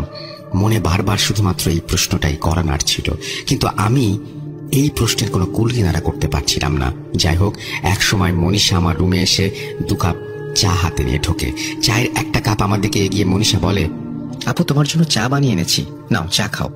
মনীষার হাত থেকে চায়ের কাপটা নিতে নিতেই আমার নাকে প্রচন্ড বাজে একটা দুর্গন্ধ ভেসে আসে। আমি আমার মনের ভুল ভেবে চায়ের কাপে চুমুক দিতে যাব, এমন সময় আমি দেখি চায়ের কাপে চায়ের পরিবর্তে রক্ত আর ছোট বাচ্চার 2টো আঙুল ভাসছে সেখানে। এটা ভেবে আমি চায়ের কাপ ছুঁড়ে ফেলে দেই। মনীষার দিকে তাকাই। মনীষার দিকে তাকাতে আমি দেখতে পাই মনীষা ভয়ানকভাবে আমার দিকে তাকিয়ে আছে, মুচকি মুচকি হাসছে। এমন সময় হঠাৎ করেই মনীষার চেহারা পরিবর্তিত হতে শুরু করে। হঠাৎ তার চেহারা পরিবর্তিত হয়ে ভয়ানক চেহারা বেরিয়ে আসতে থাকে। এটা দেখার পরে আমার আর কিছু মনে নেই। আমার যখন জ্ঞান ফিরে আসে, আমি নিজেকে আবিষ্কার করি আমার বিছানায়। আমার পাশে আমার হাজবেন্ড আর মনীষা বসে আছে। আমার জ্ঞান ফিরে আসতেই তারা আমাকে জিজ্ঞেস করে কি হয়েছে, আমি কি করেছিলাম, কেন আমি জ্ঞান হারিয়েছিলাম। এরপর আমি সমস্ত ঘটনা খুলে বলি। আমার মুখে এই সমস্ত কথা শুনে মনীষা বলে, আপু তুমি কাকে দেখেছো? আমাকে? আমি আর ভাইয়া তো 30 মিনিট হয় বাসায় এসেছি। বাসায় এসে বাসার দরজা অনেকক্ষণ যাবৎ নক করছিলাম, কিন্তু ভেতর থেকে কোনো সারা শব্দ পাচ্ছিলাম না। এরপর অপেক্ষা না করে ভাইয়া দরজা ভেঙে ফেলে। দরজা ভেঙে বাসায় ঢুকে দেখি তুমি তোমার রুমের মেঝেতে পড়ে আছো। মনীষার কথা শেষ না হতেই আমার হাজবেন্ড আমাকে উদ্দেশ্য করে বলে, তমা তুমি দিন দিন পাগল হয়ে যাচ্ছ, এসব কি বলছো? তুমি প্রতি রাতে এক একা কথা বলো, মাঝে মাঝে রাতে চিৎকার দিয়ে ঘুম থেকে জেগে ওঠো। পরের দিন তোমাকে এসব বিষয় নিয়ে কিছু জিজ্ঞাসা করলে তোমার কিছুই মনে থাকে না। আমারই ভুল হয়েছে, তোমাকে আগেই ডাক্তার দেখানো উচিত ছিল। কাল তোমাকে মনোরোগ বিশেষজ্ঞের কাছে নিয়ে যাব। তমা এসব কিছু না, এসব কিছুই না, সব তোমার মনের ভুল। চিন্তা করো না, কালকে ডাক্তারের কাছে গেলেই সব ঠিক হয়ে যাবে। আমার হাজবেন্ডের মুখে সমস্ত কথা শুনে মনে হয় মানসিকভাবে আমি অসুস্থ হয়ে পড়েছি এবং আমি স্বপ্নে যা দেখছি তাই ভাবছি বাস্তবে এসব কিছু হয়তো আমার মনের ভুল। যাই হোক, এরপর আমি খাবার খেয়ে শুয়ে পড়ি। প্রিয় লিসনার্স, ঘটনার বাকি অংশ আপনাদের উদ্দেশ্যে আমার হাজবেন্ড বলবেন। ঘটনার বাকি অংশ আমি কেন বলতে পারছি না আপনাদের উদ্দেশ্যে, এটা আপনারা কিছুক্ষণ পরেই জানতে পারবেন। তো লিসনার্স, চলুন ঘটনার বাকি অংশে যাওয়া যাক। আসসালামু আলাইকুম প্রিয় লিসনার্স, আমি মোহাম্মদ হাবিব আহমেদ। আমি পেশায় একজন ডাক্তার। ছোটবেলা থেকে আমার বিজ্ঞান নিয়ে ঘাটাঘাটি করতে ভালো লাগে। বিজ্ঞান মোতাবেক সবকিছুই ব্যাখ্যা দেওয়া সম্ভব, আর যেসব ব্যাখ্যা বিজ্ঞানের কাছে নেই সেসব বিষয়বস্তু সবই মিথ্যা বা বানোয়াট। একটা সময় আমি এমনটাই ভাবতাম। আমার এমন ভাবনাটাই আমার জীবনের সবচেয়ে বড় দুঃখের কারণ হয়ে আসে। আমার সবচেয়ে বড় খুশির সামনে দেয়াল হয়ে দাঁড়ায়। সেদিন আমি আর তমা রাতের খাবার খেয়ে শুয়ে পড়ি। হঠাৎ গভীর রাতে আমার ঘুম ভেঙে যায় খাটের কম্পনে। ঘুম ভেঙে যেতে আমি দেয়াল ঘড়ির দিকে তাকাই। ডিম লাইটের আবছা আলো দেখতে পাই 3:30 বাজে। আমি 7-5 না ভেবে আবারও ঘুমিয়ে পড়ি। কিছুক্ষণ পর একইভাবে আবারও আমার ঘুম ভেঙে যায় খাটের কম্পনে। ঘুম ভেঙে যেতেই আমি তাকাই তোমার দিকে। তাকাতেই দেখি তোমার পুরো শরীর কাঁপছে। এমন সময় আমি হঠাৎ শুনতে পাই অদৃশ্য কেউ একজন ভারী গলায় বলছে সে নাকি আমার সন্তানকে নিতে এসেছে। এই জায়গা নাকি তাদের, এই জায়গাটি অপবিত্র এবং আমরা নাকি তাদের কোনো কথাই শুনিনি, এবং সবচেয়ে আমাদের যে খুশির খবর সামনে সেটিকেই নাকি তারা সবচেয়ে বড় দুঃখে পরিণত করবে। এই বলেই সে অদৃশ্য জিনিসটি হাসিতে মেতে ওঠে, আর সেই কথাগুলো পুরো ঘরের মধ্যে যেন প্রতিধ্বনিত হতে থাকে। এমন সময় তমা এক লাফ দিয়ে বিছানায় উঠে দাঁড়ায় এবং এক দৌড়ে রুমে থাকা পড়ার টেবিলের দিকে ছুটে যায়। ওকে এমন ভাবে ছুটে যেতে দেখে আমি পেছন থেকে ওকে টেনে ধরি, কিন্তু আমাকে ধাক্কা দিয়ে ফেলে সে চলে যায়। আমি মেঝের ওপরে পড়ে যেতেই আমার পুরো শরীর প্যারালাইজড হয়ে যায়। আমি আমার মুখ দিয়ে কোনো কথা বলতে পারছিলাম না, আমার শরীরের কোনো অঙ্গ নাড়াতে পারছিলাম না। এমন সময় তামা পড়ার টেবিলের সামনে দাঁড়িয়ে হাসতে শুরু করে এবং পড়ার টেবিলের দুকোনায় যে দুটো তীক্ষ্ণ অংশ থাকে সেই কোণার অংশ দিয়ে বারবার নিজের পেটের দিকে নিয়ে যেতে থাকে এবং তীক্ষ্ণ অংশ দিয়ে নিজের পেটকে ধাক্কা দিয়ে পেটে আঘাত করতে থাকে। এসব দৃশ্য নিরুপায়ের মতন আমি শুধু দেখেই যাচ্ছিলাম। সেদিন আমার নিজেকে পৃথিবীর সবচেয়ে বড় অপরাধী বলে মনে হয়েছে। এই বাসার সব অতীত জানার পরেও আমি এই বাসা ভাড়া নিয়েছি। এই অদৃশ্য বিষয়ের ওপর অবিশ্বাসের জন্য আজ চোখের সামনে সবকিছু শেষ হয়ে যাচ্ছে, কিন্তু আমি কোনো কিছুই করতে পারছি না। কেন আমি তোমার এতদিনের কথা বিশ্বাস করলাম না? তোমার কথা বিশ্বাস করলে আজ হয়তো আমাকে এমন দৃশ্য দেখতে হতো না। আজ আমার চোখের সামনে আমার স্ত্রী, আমার সন্তান মৃত্যুর কোলে ঢলে পড়ছে, আর আমি কিছুই করতে পারছি না। এমন সময় সেই টেবিলের তীক্ষ্ণ অংশের আঘাতে তোমার পেট ফেটে যায়, তোমার সাথে সাথে অজ্ঞান হয়ে মাটিতে পড়ে যায়। এমন সময় বাসার পাশের মসজিদ থেকে ফজরের আজান শোনা যায়। আজানের শব্দে সাথে সাথে আমার পুরো শরীর স্বাভাবিক হয়ে যায়। আমি যেন আমার স্ত্রী এবং সন্তানকে বাঁচানোর আশা খুঁজে পেতে শুরু করি। এরপর আমি তোমাকে নিয়ে হাসপাতালে পাগলের মতো ছুটে যাই। সেদিন আমি তোমাকে ঠিক আল্লাহ তাআলার অশেষ রহমতে বাঁচাতে পেরেছিলাম, কিন্তু সেদিন আমি আমার সন্তানকে বাঁচাতে পারিনি। টেবিলের কোণার তীক্ষ্ণ অংশের আঘাতে আমার সন্তানের মাথা পুরো থেতলে গিয়েছিল, পেটের ভেতরে সে মারা গিয়েছিল। কিছুদিন পর তো আমার সুস্থ হয়ে যায়, সেই বাসা আমরা ছেড়ে দেই। প্রিয় লিসনার্স, আমি আমার সন্তানের মৃত্যুর জন্য দায়ী। আমি সব জেনে শুনে নিজের দুঃখ ডেকে এনেছিলাম। আমি জানতাম এই বাড়িতে কি হয়েছিল। হ্যাঁ প্রিয় লিসনার্স, আপনারা ঠিকই শুনেছেন, আমি এই বাসার সব অতীত জানতাম। আমার এই অতি প্রাকৃত বিষয়ের ওপর অবিশ্বাস আজ আমাকে একটা বড় শাস্তি দিয়েছে। আমি যখন আমার আত্মীয়কে বাসা ভাড়া নেওয়ার জন্য খুঁজতে বলি, তখন সে আমাকে এই বাসার কেয়ারটেকারের নাম্বার দেয়। একদিন রাতে আমি তাকে কল করে এই বাসাটি ভাড়া নেওয়ার কথা বলি। বাসা ভাড়া নেওয়ার কথা বলতেই ওপাশ থেকে বলতে শুরু করে, স্যার আপনি এই বাসাটা ভাড়া নিয়েন না। আমি জেনে শুনে কাউকে এই বিপদে ফেলতে পারবো না। আজ থেকে প্রায় 7 বছর আগে এই ফ্ল্যাটে একটা পরিবার থাকতেন। সেই পরিবারে মোট 7 জন সদস্য ছিল। কামাল সাহেব, তার স্ত্রী, তার 10 বছরের ছোট একটা মেয়ে। কামাল সাহেব পেশায় একজন ব্যবসায়ী ছিলেন। কামাল সাহেব খুব ভালো একজন লোক ছিলেন। প্রতি মাসে একদম ঠিক সময়ে ভাড়া দিতেন। ঠিক এমনি এক মাসে 20 তারিখ পেরিয়ে যায়, কিন্তু তিনি ভাড়া দেন না, যার ফলে আমি তার খোঁজ খবর করছিলাম। তার ফ্ল্যাটে গিয়ে আমি অনেকবার দরজায় নক করি, কিন্তু ভেতর থেকে কোনো শব্দ পাই না। একটা সময় আমি অন্য ফ্ল্যাটের লোকজনকে ডেকে কামাল সাহেবের ফ্ল্যাটের দরজা ভেঙে তাদের ফ্ল্যাটে প্রবেশ করি। ফ্ল্যাটে প্রবেশ করতে আমাদের সবার নাকে ভেসে আসে প্রচন্ড বাজে একটি দুর্গন্ধ। দুর্গন্ধের উৎস খুঁজতে খুঁজতে আমরা কামাল সাহেবের বেডরুমে প্রবেশ করি। সেখানে আমরা সবাই ভয়ানক এক দৃশ্য দেখতে পাই। আমরা দেখি কামাল সাহেবের দেহ ফ্যানের সাথে ঝুলছে। কামাল সাহেবের স্ত্রী এবং মেয়ে বিছানায় পড়ে আছে, তাদের মুখ দিয়ে ফেনা বের হচ্ছে। এসব দেখা মাত্র আমি পুলিশকে খবর দেই। এরপর পুলিশ আসে। পুলিশ এসে সেখান থেকে সুইসাইড নোট পায়। সুইসাইড নোটে কামাল সাহেব লিখেছিলেন, আমি পৃথিবীর সবচেয়ে খারাপ কাজটি করেছি। আমি আমার স্ত্রী এবং সন্তানকে মেরে ফেলেছি। তাদের ছাড়া এই পৃথিবীতে আমার আর কেউ নেই, এবং আমি ছাড়া এই পৃথিবীতে আমার স্ত্রী সন্তানেরও কেউ নেই। যদি আমি মরে যাই তাহলে তাদের দেখার মতো কেউ নেই। আজ আমার সবকিছুই শেষ। আমার ব্যবসা, আমার টাকা পয়সা সব শেষ। আমি আর এই পৃথিবীতে বেঁচে থাকতে চাই না। তাই আমি আমার স্ত্রী সন্তানকে মেরে ফেলেছি। এখন আমিও মরে যাব। আপনারা যদি পারেন তাহলে আমাকে ক্ষমা করে দিয়েন। আমি চলে যাচ্ছি আমার স্ত্রী সন্তানের কাছে। এরপর পুলিশ তার লাশ নিয়ে চলে যায়। পরে আমি জানতে পেরেছিলাম লাশগুলো পুলিশ কামাল সাহেবের পরিবারের কাছে হস্তান্তর করেছিল। এই ঘটনার পর সেই ফ্ল্যাট 1 বছর পরিত্যক্ত ছিল। 1 বছর পরে এই ফ্ল্যাট আবার ভাড়া হয়, কিন্তু সেই নতুন ভাড়াটিয়া 10 দিন পরে এই ফ্ল্যাটটি ছেড়ে চলে যায়। তারা যাওয়ার আগে আমাকে বলে যায় এই ফ্ল্যাটটিতে নাকি একটা ভয়ানক জানোয়ার থাকে। এই ফ্ল্যাটটিতে কেউ নাকি থাকতে পারবে না। আমি সব জেনে শুনে তাদের কেন ফ্ল্যাট ভাড়া দিলাম। তাদের এই সমস্ত কথা শুনে আমি বাসার মালিককে সব জানাই। মালিকের পর আমাকে বলে কোনো ব্যাচেলার এই ফ্ল্যাটে ভাড়া নিতে চাইলে তাদের যেন এই ফ্ল্যাট ভাড়া না দেই। এই ঘটনার পর অতিবাহিত হয়ে যায় আরো 2 বছর। এই 2 বছরে এই ফ্ল্যাটটি আর ভাড়া হয়নি। 2 বছর পরে ব্যাচেলার 5 জন ছেলের কাছে এই ফ্ল্যাটটি আমরা ভাড়া দেই। ফ্ল্যাটটি ভাড়া দেওয়ার ঠিক 3 দিনের মাথায় সেই 5 জন ছেলের মধ্যে একজন বাসার সাথে লাগাও আতা ফলের গাছে ওঠে এবং আতা পাড়ার জন্য সে সেখানে যায়। সেই ছেলেটি হঠাৎ গাছ থেকে পড়ে ভয়াবহভাবে আমাদের সবার সামনে মরে যায়। মরে যাওয়ার আগে সে শুধু বারবার একটা কথাই বলছিল, আমাকে কে যেন ধাক্কা দিয়ে ফেলে দিল। এরপর থেকে এই বাসার ছাদে শুরু হয় নানান উদ্ভট ঘটনা। স্যার, এরপর থেকে এখন অবধি এই ফ্ল্যাটটি আমি ভাড়া দেইনি। শুধু মালিকের ভয়ে আমি বাসার সামনে টুলেট বোর্ড ঝুলিয়ে রেখেছি। স্যার, আপনার কাছে আমি অনুরোধ করছি ফ্ল্যাটটি ভাড়া নেবেন না। এই বলে বাসার কেয়ারটেকার তার কথা শেষ করেন। সেদিন আমি কেয়ারটেকারের কোনো কথাই বিশ্বাস করিনি। কেয়ারটেকারের অনুরোধ না মেনে আমি এই ফ্ল্যাটটি ভাড়া নিই। আমি আমার জীবনের সবচেয়ে বড় ভুলটি করেছিলাম সেদিন। আমি নিজ হাতে আমার ভবিষ্যতের আনন্দের মুহূর্তগুলোকে গলা টিপে হত্যা করেছিলাম। এই বলে আন্টির হাজবেন্ড কান্নায় ভেঙে পড়েন। প্রিয় লিসেনার্স, কি ভাবছেন? ঘটনা এখানেই শেষ। প্রিয় লিসেনার্স, সেই আন্টি এবং আঙ্কেল এত বড় ক্ষতির পরেও শান্ত হয়নি। ঘটনা এখনো কিছু বাকি আছে। প্রিয় লিসেনার্স, শুনতে থাকুন। প্রিয় লিসেনার্স, আমি তমা। ওই বাসাটি ছেড়ে দেওয়ার পর আমি অন্য একটা বাসা ভাড়া নিই। এরপর অতিবাহিত হয়ে যায় 1 মাস।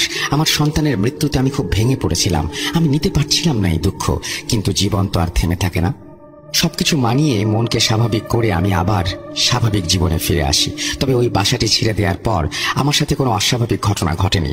আমিও ধরে নিয়েছিলাম সবকিছু ঠিকই আছে, কিন্তু আমার এই ধারণাকে ভুল প্রমাণ করে এক রাতে আমি স্বপ্ন দেখি সেই শয়তানটিকে।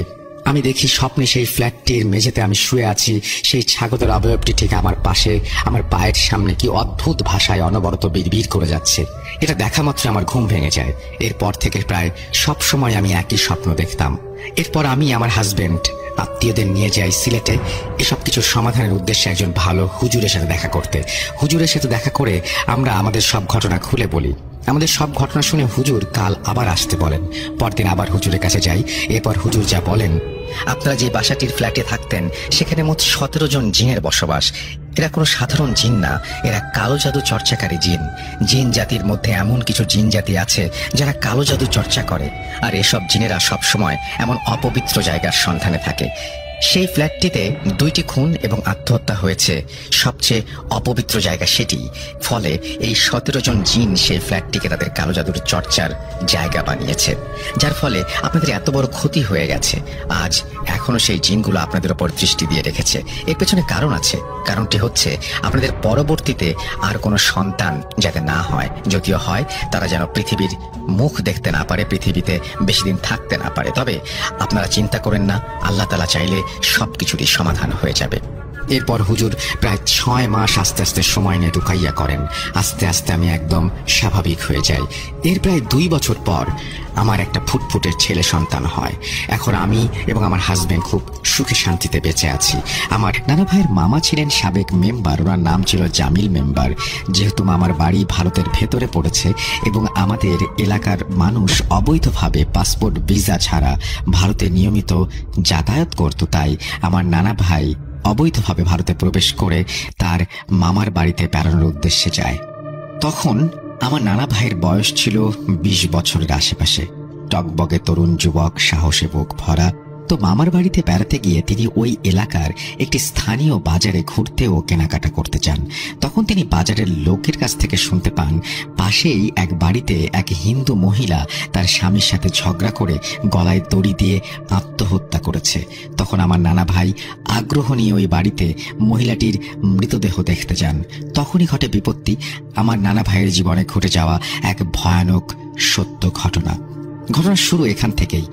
যখন আমার নানা ভাই ওই বাড়িতে মৃতদেহ দেখার জন্য দাঁড়িয়েছিলেন, তখন নানা ভাইয়ের ওপরে নজর পড়ে ভারতের সীমান্ত বাহিনীর এক সদস্যের। ওই ভারতীয় সীমান্ত বাহিনীর সদস্য ওই বাড়িতে এসেছিলেন মৃতদেহের আইনি নিয়ম কানুনের জন্য। তখন তিনি আমার নানা ভাইকে সন্দেহজনকভাবে গ্রেফতার করেন। সেখানে উপস্থিত ছিলেন আমার নানা ভাইয়ের মামা জামিল মেম্বার।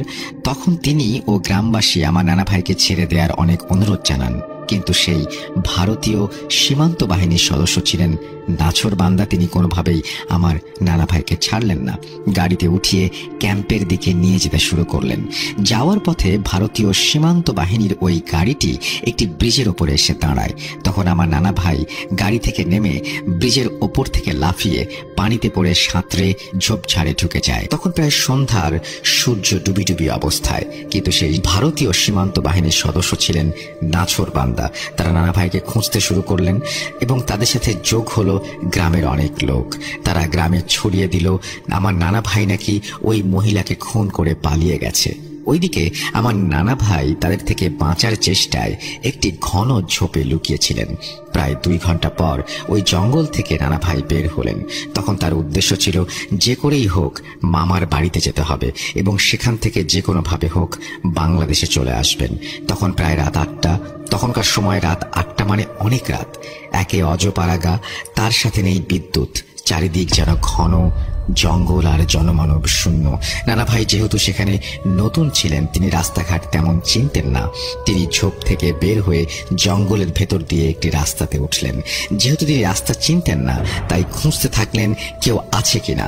নানা ভাইয়ের সাথে অতি মানবীয় ঘটনাগুলোর শুরু এখান থেকেই। নানা ভাই যেহেতু কিছু চিনতেন না, তখন তিনি উদ্দেশ্যহীনভাবে সামনে এগোতে থাকেন।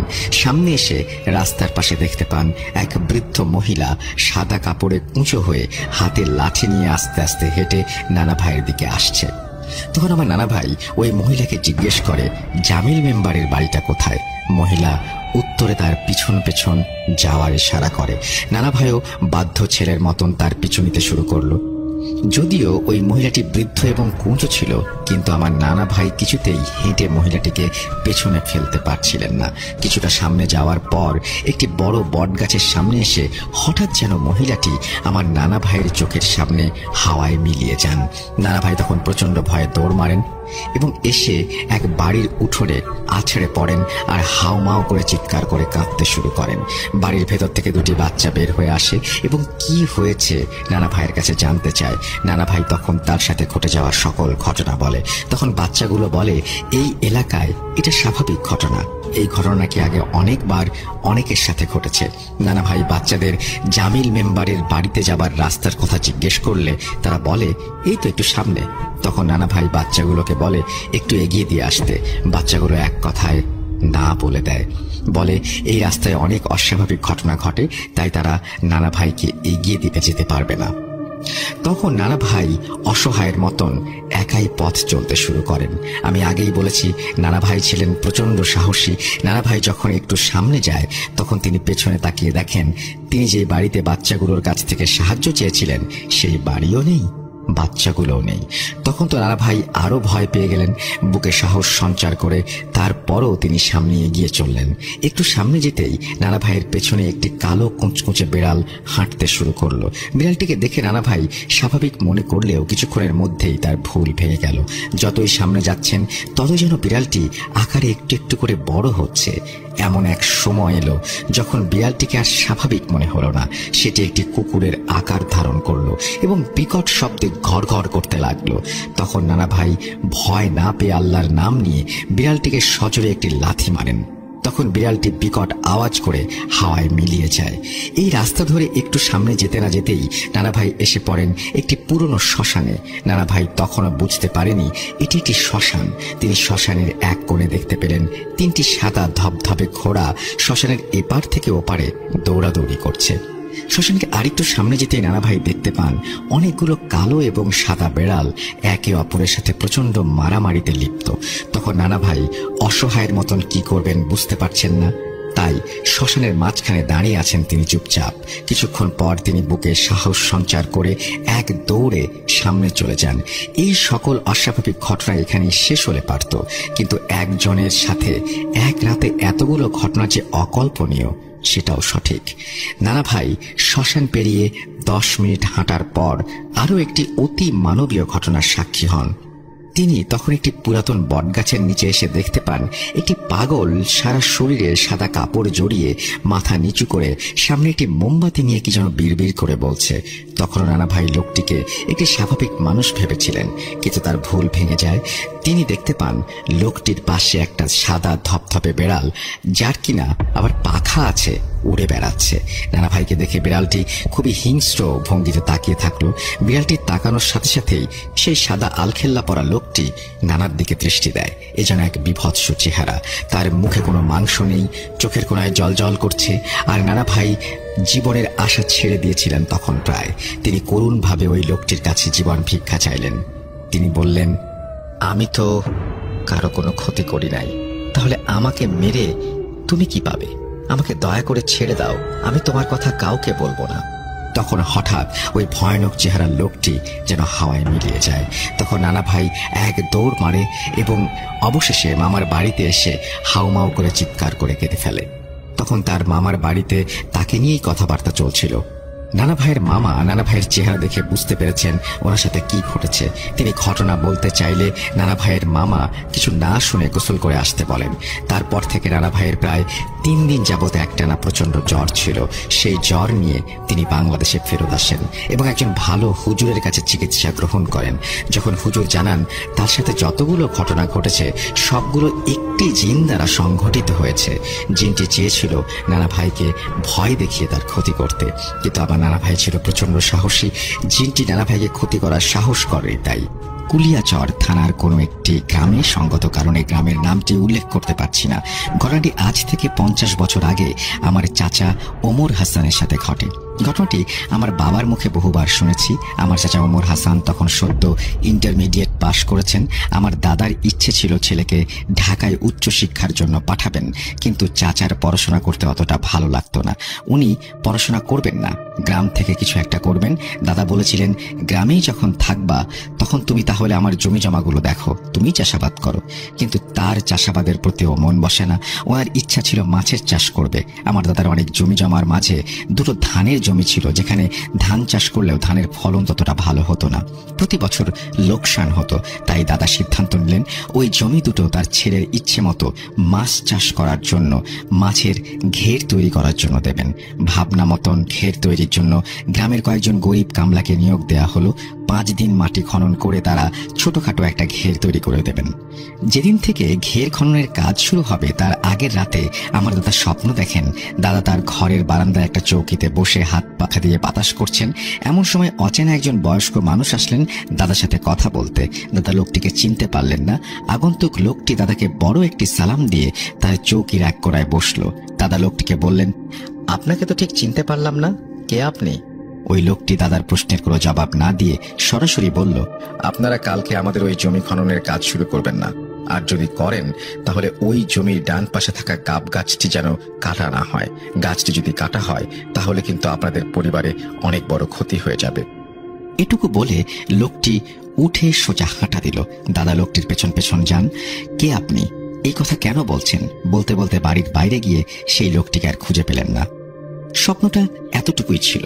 পরদিন সকালে যখন একজন একজন করে কামলারা এসে বাড়িতে হাজির হচ্ছিল, তখন দাদার মনে রাতে দেখা ওই স্বপ্নটি খচখচ করছিল। হঠাৎ উনি এমন একটি স্বপ্ন কেন দেখলেন? 3 জন কামলা উঠানে বসে আছে। দাদা আর চাচা বলা মাত্রই তারা কাজে গিয়ে যোগ দেবেন। আজকে প্রথম দিনের কাজ ওই গাব গাছটিকে কাটা। কালকে থেকে 5 জন কামলা মিলে ঘের শুরু করবেন। দাদা তার মনের অস্থিরতার কথাটি দাদির সাথে শেয়ার করলেন। দাদি বললেন, এমন একটি স্বপ্ন যখন দেখেছেন তাহলে কি ওখানে কাজ করাটা ঠিক হবে? এমন সময় চাচা ঘরে প্রবেশ করলেন এবং দাদাকে ডাকতে আসলেন। আসেন, কামলারা আসছে, কাজ বুঝিয়ে দেই। দাদা চাচাকে তার রাতে দেখা স্বপ্নের কথাটি বলে তার মনের অস্থিরতার কথাটি জানান। চাচা বিষয়টি হেসে উড়িয়ে দিয়ে বললেন, আরে ধুর, আপনি কি যে বলেন, স্বপ্নকে এত গুরুত্ব দিতে হয়?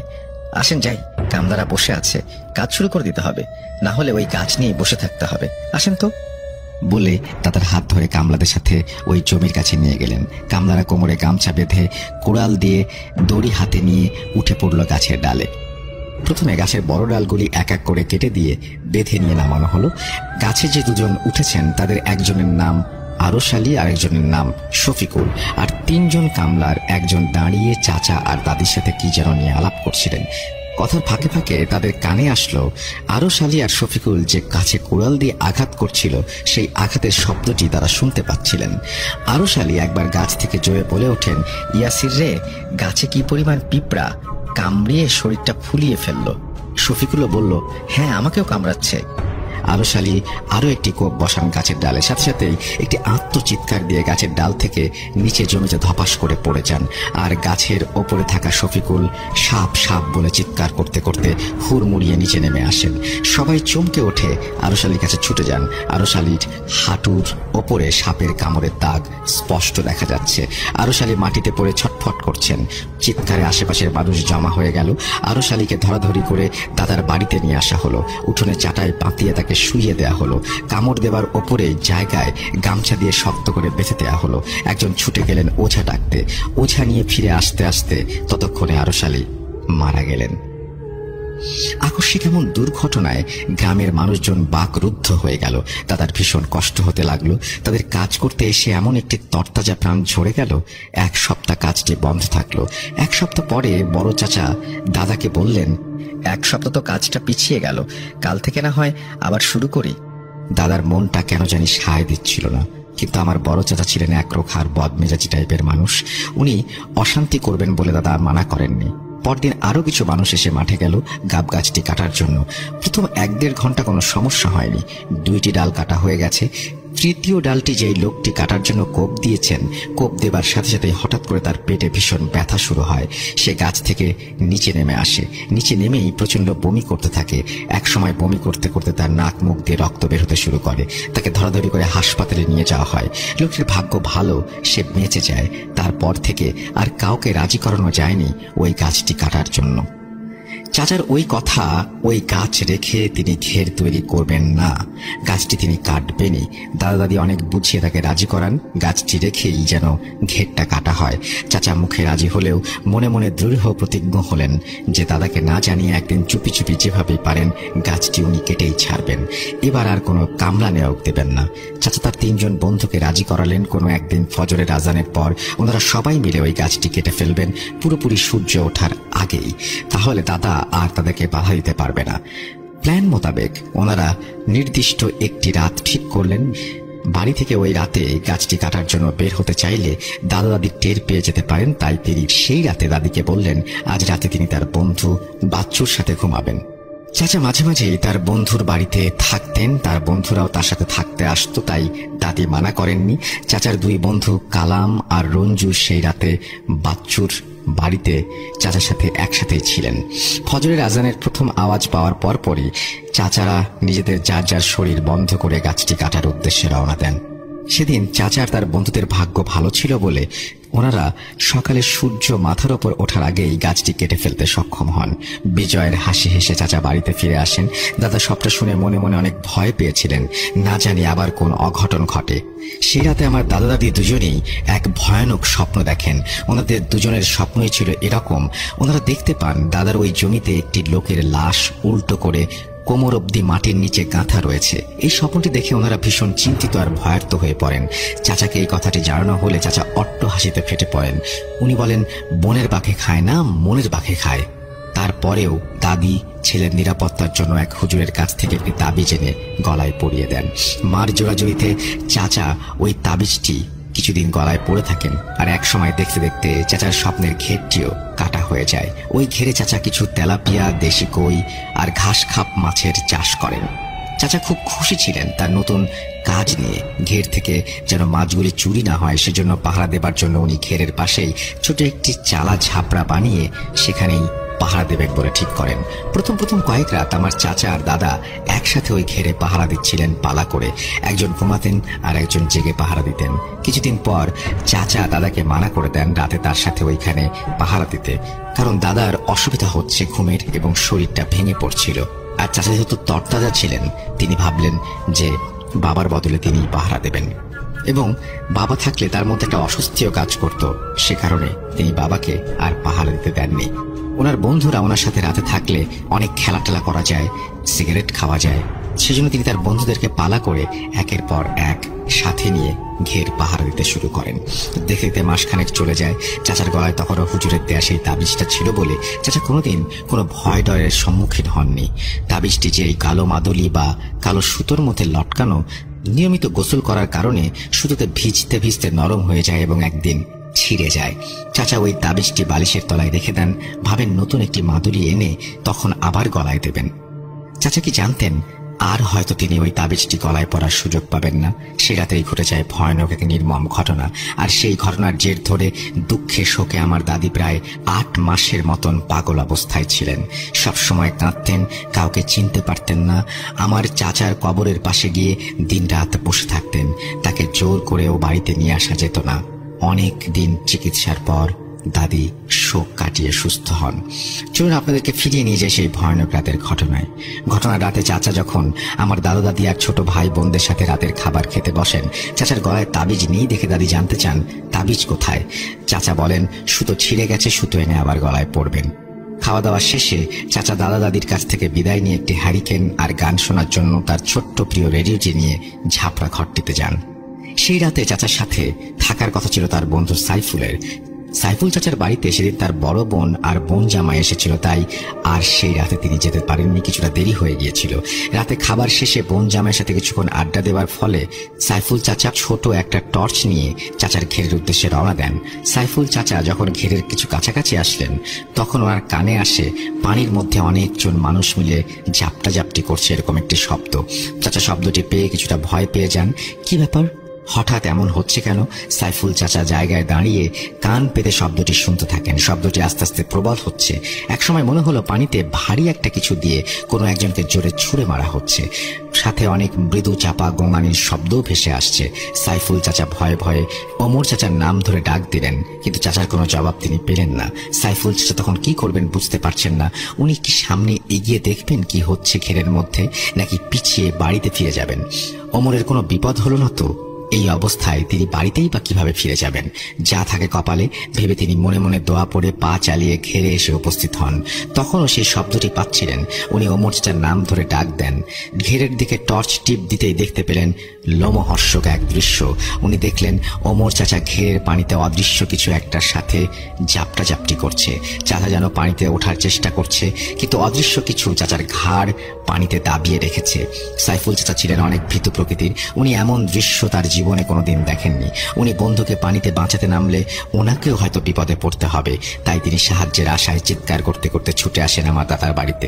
সাইফুল চাচার চিৎকার শুনে দাদা দাদি, আমার বাবা আর ছোট চাচারা সহ পাশের বাড়ির অনেকেই বেরিয়ে আসেন। সাইফুল চাচা তার দেখা ঘটনা খুলে বলেন এবং তিনি ছুটে যান সেখানে ওই ঘেরের উদ্দেশ্যে। ওনারা যতক্ষণে ঘেরে পৌঁছান ততক্ষণে সব শেষ। ওনারা গিয়ে দেখতে পান আমার ওমর চাচাকে উল্টো করে ঘেরের পানিতে কাদার মাঝে কোমর পর্যন্ত গেঁথে রেখেছে কেউ। সবাই অনেক কষ্টে চাচাকে ওখান থেকে উদ্ধার করেন। চাচার ঘাড়টি ভেঙে গিয়েছিল। এই দৃশ্য দেখে সহ্য করতে না পেরে সেখানেই দাদা মূর্ছা যান। চাচার সাথে সেদিন রাতে কি হয়েছিল, চাচা কেন ঘেরের পানিতে নেমেছিলেন, কে তাকে এমন নির্মমভাবে হত্যা করলো, সেটা চাচার মৃত্যুর সাথেই মাটি চাপা পড়ে গেল। হয়তো তিনি বেঁচে থাকলে আমরা জানতে পারতাম তিনি কি দেখেছিলেন সেই রাতে, ঘেরের পানিতে তিনি কিভাবে গেলেন। তো আমার আম্মা একজন সরকারি চাকরিজীবী ছিলেন, উনি একজন সরকারি নার্স ছিলেন। তো সেই সুবাদে হচ্ছে যে আমরা একটা উপজেলার আন্ডার যে সরকারি হসপিটাল থাকে ওই হসপিটালের কোয়ার্টারে আমি মানে আমার বেড়ে ওঠা, জন্ম এবং বেড়ে ওঠা। তো আমি তখন ক্লাস 8-এ পড়ি এবং এক শীতে আমাদের বার্ষিক পরীক্ষা শেষ। তো আমার খালাতো ভাই হচ্ছে, ও আমার সাথে পড়ে, ওরা হচ্ছে মুন্সিগঞ্জ থাকে। ও আমার খালাতো ভাই, আমার খালাতো বোন এবং আমার খালা, ওনারা মানে আমাদের এখানে বেড়াইতে আসে, আমাদের বাসায় বেড়াইতে আসছে। তো একদিন চিন্তা করলাম যে কি করব, আমার খালাতো ভাইকে নিয়ে একদিন রাতে চিন্তা করলাম যে বের হবো। দেখ সন্ধ্যার দিকে আমরা বাসায় পিঠা বানাইছে, ওই শীতের যে জ্যাকেট থাকে, জ্যাকেটের পকেটে কিছু পিঠা নিয়ে নিয়েছি। আমরা ছোট মানুষ, আমাদের কাছে তো এরকম টাকা পয়সা তখন দেয়ও না। ওই পিঠা নিয়ে গেছি উপজেলায়। উপজেলা হচ্ছে যে এখানে সরকারি স্টাফ কোয়ার্টার গুলা থাকে এবং চারিদিকে বাউন্ডারি থাকে আর কি, ওয়াল করা। ওইটার মাঝখানে হচ্ছে একটা বিশাল বড় পুকুর আছে, দিঘির মতোই আর কি। এবং এই দিঘির পাশে যে কটা কোয়ার্টার আছে, এই কোয়ার্টারের মাঝখানে একটা কোয়ার্টার আছে। সেই কোয়ার্টারের সামনে একটা বাদাম গাছ এবং নিচে একটা দোলনা থাকে, বাচ্চারা যেসব দোলনা কি হয় আর কি বসে। তো তার থেকে প্রায় 40-50 কদম দূরে একটা বাড়িতে বিয়ে হচ্ছিল আর কি, মানে বিয়ের অনুষ্ঠান। তো আমার খালাতো ভাইকে নিয়ে ওখানে যাই রাতে বেলায়, শীতকাল। তো যাওয়ার পরে দেখি ওই বাদাম গাছের ওইখানে, তো ওর আসলে একটা ঘটনা, সেটা হচ্ছে ওই যে কোয়ার্টারের কথা বলতেছি আর কি, যে বাদাম গাছের পিছনে যে কোয়ার্টার, তো ওই কোয়ার্টারের নিচে যতটুকু শুনতে পারছি মানে উপজেলা অনেক লোকজন, মানে স্টাফ বা যারা পুরাতন স্টাফ ছিল তারা অনেকে বলছে যে ওইখানের মানে স্থানীয় যারা, তারাও বলছে যে যুদ্ধের সময় নাকি ওইখানে অনেক মানুষজন মারছিল, বাঙালি মারছে আর কি। ওইখানে মেরে ওই নিচে হচ্ছে মাটি চাপা দিচ্ছে। এরপর ওই পরে অনেকদিন যাওয়ার পরে এখানে পরে বিল্ডিং করছে। তো এখানে যাওয়ার পরে দেখি যে ওই বাদাম গাছের নিচে অন্ধকার, সব জায়গায় আলো আছে কিন্তু বাদাম গাছের নিচে মোটামুটি গাছের নিচে এমনি অন্ধকার থাকে, ওই জায়গাটা ডার্ক অন্ধকার মনে হইতেছে। ওখানে ল্যাম্পোস্ট, সব জায়গায় ল্যাম্পোস্ট ঠিক, ওই জায়গায় ল্যাম্পোস্টটা নষ্ট। তা আমার খালতো ভাই নিয়ে যাই, যাওয়ার পরে দেখে যে ওই ল্যাম্পোস্ট নিয়েছে, দোলনার মধ্যে একটা ছেলে বসে রয়েছে আমাদের বয়সী। তো চিনি না, অসে না। তা আমি বলছি যে বিয়ের বাড়ির হয়তো বেড়াইতে আসছে। তো ওইখানে একটা রুলার ছিল, তার থেকে 20 হাত দূরে, 20-25 হাত দূরে একটা রুলার ছিল। রুলার হচ্ছে যেটা রাস্তা, যে পিছলার রাস্তা সমান করে, ওইখানে রাখার। তা আমি খালতো বাড়ি নিয়ে ওইটা উপরে উঠছি। ওইটা পরে আমরা অনেকক্ষণ বৈশা দিচ্ছি। পরে চিন্তা করলাম যে খিদা লাগছে, একটু পিঠা খাই। পকেট থেকে ওই পিঠা বাই করছে আর কি। পিঠা বাই করে আমি একটা খাইছি। তো দেখলাম যে ছেলেটা তখন পর্যন্ত সোজা, একদম সোজা স্ট্রেট বৈশা রয়েছে। স্ট্রেট বসে সোজা তাকায় রয়েছে, এইদিকেও তাকায় না ওদিকেও তাকায় না। তো যখন দেখলাম যে পিঠাটা একটু মুখে বাইর থেকে বাই, মানে পকেট থেকে বাই করলাম, ছেলেটা ঠাস করে আমাদের দিকে চাইলো, মানে বাম দিকে। আমরা বাম দিকে ছিলাম। আমার মাথা সোজা করে সোজা চায় রয়েছে। পরে আমি আমার খালতো ভাই, না আমার একটু কেমন লাগে, ছেলেটা একটু মানে অদ্ভুত লাগতেছে। পরে আমার ছেলে খালতো বাড়ি নিয়ে কই কি, তাহলে চল আমরা একটা কাজ করি, আমরা পুকুরটা একটু ঘুরি, মানে দিঘি, যে দিঘিটা। আমার ঘুইরা দিঘি ওই মাথায় গেছে, ওই মাথায় পুরোটা জায়গাটা ঘুরছি। দেখি দূরের থেকে চাই দেখি ছেলেটা যেরকম বসে রয়েছে ওইরকম, লড়েও না চড়েও না, মানুষ একটু মুখ টুপ করে আর কি। তো কিছুক্ষণ পর গেলাম ছেলের কাছে। মানে আমাদের টার্গেট ছিল যে আমরা দোলনায় বসবো, আমরা ছোট মানুষ, এইটা বলি দোলনায় বসবো, আমরা একটা গল্প টল্প করবো আর কি। তো আমরা দুজন মানে আমরা খালতো বাড়ি নিয়ে গেলাম। ওইখানে যাওয়ার পর ছেলেটারে সামনে গেলাম, ছেলেটা আমাদের দিকে কথা কায় না। তারপর ছেলেটারে বললাম যে ভাইয়া আসলে আমার খালতো ভাই তো অনেক দূরের থেকে আসছে, তো আমি এখানে বসতাম আর কি, আপনি যদি কিছু না মনে করেন। তো ছেলেটা কিছু বলে নাই, ছেলেটা আস্তে করে উঠা, ও সোজাই উঠছে, সোজা আস্তে করে বিয়ে বাড়ির দিকে চলে গেল। তো আমরা প্রায় 5-7 মিনিট এখানে বসে রয়েছি। ছেলেটা আবার আসছে, এসে আমাদের সামনে দাঁড়ায়, চুপ করে দাঁড়াইছে, কিছুই বলে না। তো ছেলেটাকে জিজ্ঞেস করলাম যে ভাইয়া দাঁড়াইছেন, কিছু বলবেন না? কিছু বলে না। পরে আমি জিজ্ঞেস করলাম ভাই আপনি কোথায় আসছেন? ইশারা দিয়ে বলে যে বিয়ে বাড়ি আসছে আর কি, বুঝাইলো। পরে জিজ্ঞেস করলাম ভাই আপনি কোন ক্লাসে পড়ো, মানে তুমি করে বলতেছিলাম, তুমি কোন ক্লাসে পড়ো? পরে বলছে আমি 2তে পড়ি। কিন্তু আমরা পড়ি 8-এ, ও বলছে 2তে পড়ে। খুবই আশ্চর্যকর বিষয়, তোর কথাবার্তা মুভমেন্ট খুব আশ্চর্যকর। পরে জিজ্ঞেস করলাম যে তুমি কোথা থেকে আসছো? পরে বলে যে আমি বগুড়া থেকে আসছি। কিভাবে আসছো? বাসের পিছের যে হ্যান্ডেল, মানে থাকে আর কি, আগে তো পুরান বাসগুলো তো অনেক চঙ্গা ছিল, মানে আশেপাশে সাইড দিয়ে চঙ্গা থাকতো, ওই চঙ্গা ধরে নাকি আসছে। খুবই আশ্চর্যকর কথাবার্তা। পরে মানে আমার কাছে এত সুন্দর লাগতেছে, ছেলেটা এইভাবে কথাবার্তা, পাগল নাকি? পরে আমার কাছে একটু সুন্দর লাগছে, আমার এক মামাতো ভাই বলছিল কি, কিছু যদি কোনো মানুষের যদি আসার ব্যাপার একটু উল্টাপাল্টা দেখো, বা যদি একটু অদ্ভুত দেখো, বা যদি মানে অন্যরকম দেখো, তাহলে পায়ের নিচে তাকাবা। তাই পায়ের নিচে তাকায় দিই কি ভাই, পায়ের নিচটা এলো একটু খালি খালি, এবং মনে হতেছে যে 0 থেকে প্রায় 2-3 ইঞ্চি উপরে। তো নিচু অমন করে চাইতে পারতেছি না। তা আমার খালদা ভাই আমরা কিন্তু কেউ কারো কিছু বুঝতে দেয় না, ওর মতো বসে রয়েছে। তো আমার খালদা ভাই ওদিকে লক্ষ্য করে কি, ওর চোখের দিকে, ওর চোখগুলো আগুনের কুণ্ডলির মতো ধাউ ধাউ করে জ্বলতেছে। এটা আমার খালদা ভাই দেখছে। তো কেউ কিছু বলি নাই। তো আমার খালদা ভাই আমার আস্তে করে হাত দিয়ে কয় বা একটু দাঁড়াতো। পরে দাঁড়াইলাম, একটু সামনে আয়। একটু সামনে একটু ধরেন 5 কি 6 হাত সামনে গেছি। আমার খালদা ভাই আমার হাত দিয়ে টান দিয়ে কয় কি ভাই এটা মানুষ না, এটা মানুষ না, জিন। আমরা মনে করেন যে মানে আল্লাহ নাম যে দৌড়টা দিছি, এই দৌড়ে একদম ওই উপজেলা যে সরকারি থাকে, সরকারি না মানে যে বড় মসজিদ থাকে, ওই মসজিদে এক দৌড়ে গেছি। দৌড়ে যাওয়ার পর ওইখানে দিয়ে আমার এক বন্ধু অপুর আব্বা এখানে দাঁড়াইছে। পরে আঙ্কেলটা কইলাম যে আঙ্কেল এই অবস্থা, এই ঘটনা ভয় পেয়েছি। পরে উনি আমাদের বাজার পর্যন্ত দিয়ে আসছে, এরপর আমরা বাসায় এসে পড়ছি। তো এরা অতটা মানে আমি শিওর না জিনিসটা কি, কিন্তু মানে আমার খালতো ভাইয়ের কাছে জিনিসটা সন্দেহ লাগছে, এবং ও চোখের মধ্যে আগুন জ্বলতে দেখছে, এবং আমার কাছে সন্দেহ লাগছে যখন না, কারণ এই ঘটনাটি ঘটেছিল আমার নানার আব্বুর সাথে। তো তার নাম হলো খটু হাজি। তো তিনি আসলে সেই আগের যুগের মানুষ ছিল। তিনি অনেক পরেজগার মানুষ ছিল এবং তার অনেক জমি জমা ছিল, প্রায় আসলে বিঘা বিঘা জমি, জাস্ট এক দাগে প্রায় 20-30 বিঘা জমি, 40 বিঘা জমি এরকম ছিল। তো তো তিনি আসলে জমিতে কাজ করতেন, তার হচ্ছে যে কামলাগুলা খাটতো তাদের সাথে আসলে দেখাশোনা করতেন যে তারা ঠিকঠাক মতো কাজ করতেছে কিনা। তো একদিন আসলে কাজ করতেছিল, কাজ করতে করতে তারপরে অনেক রাত হয়ে যায়। তো গ্রাম্য এলাকাতে আসলে সেই 1960 সালের ঘটনা, তখন তো আসলে সেভাবে তো গ্রামগঞ্জে এরকম লাইট সংযোগ ছিল না, গ্রাম্য এলাকা ছিল, প্রায় জঙ্গল ছিল চারিদিকে। তো কাজ শেষ করতে করতে অনেক রাত হয়ে যায় এবং কামলাগুলা বলতেছিল যে আজকে আর কাজ না করে, আজকে অনেক রাত হয়ে গেছে, তো আপনি যে ফসলগুলো হয়েছে এগুলা বস্তা উঠাই দিল। তার একটা ঘোড়া ছিল, ঘোড়ার হচ্ছে পিঠে উঠাই দিল বস্তা 2-3টা।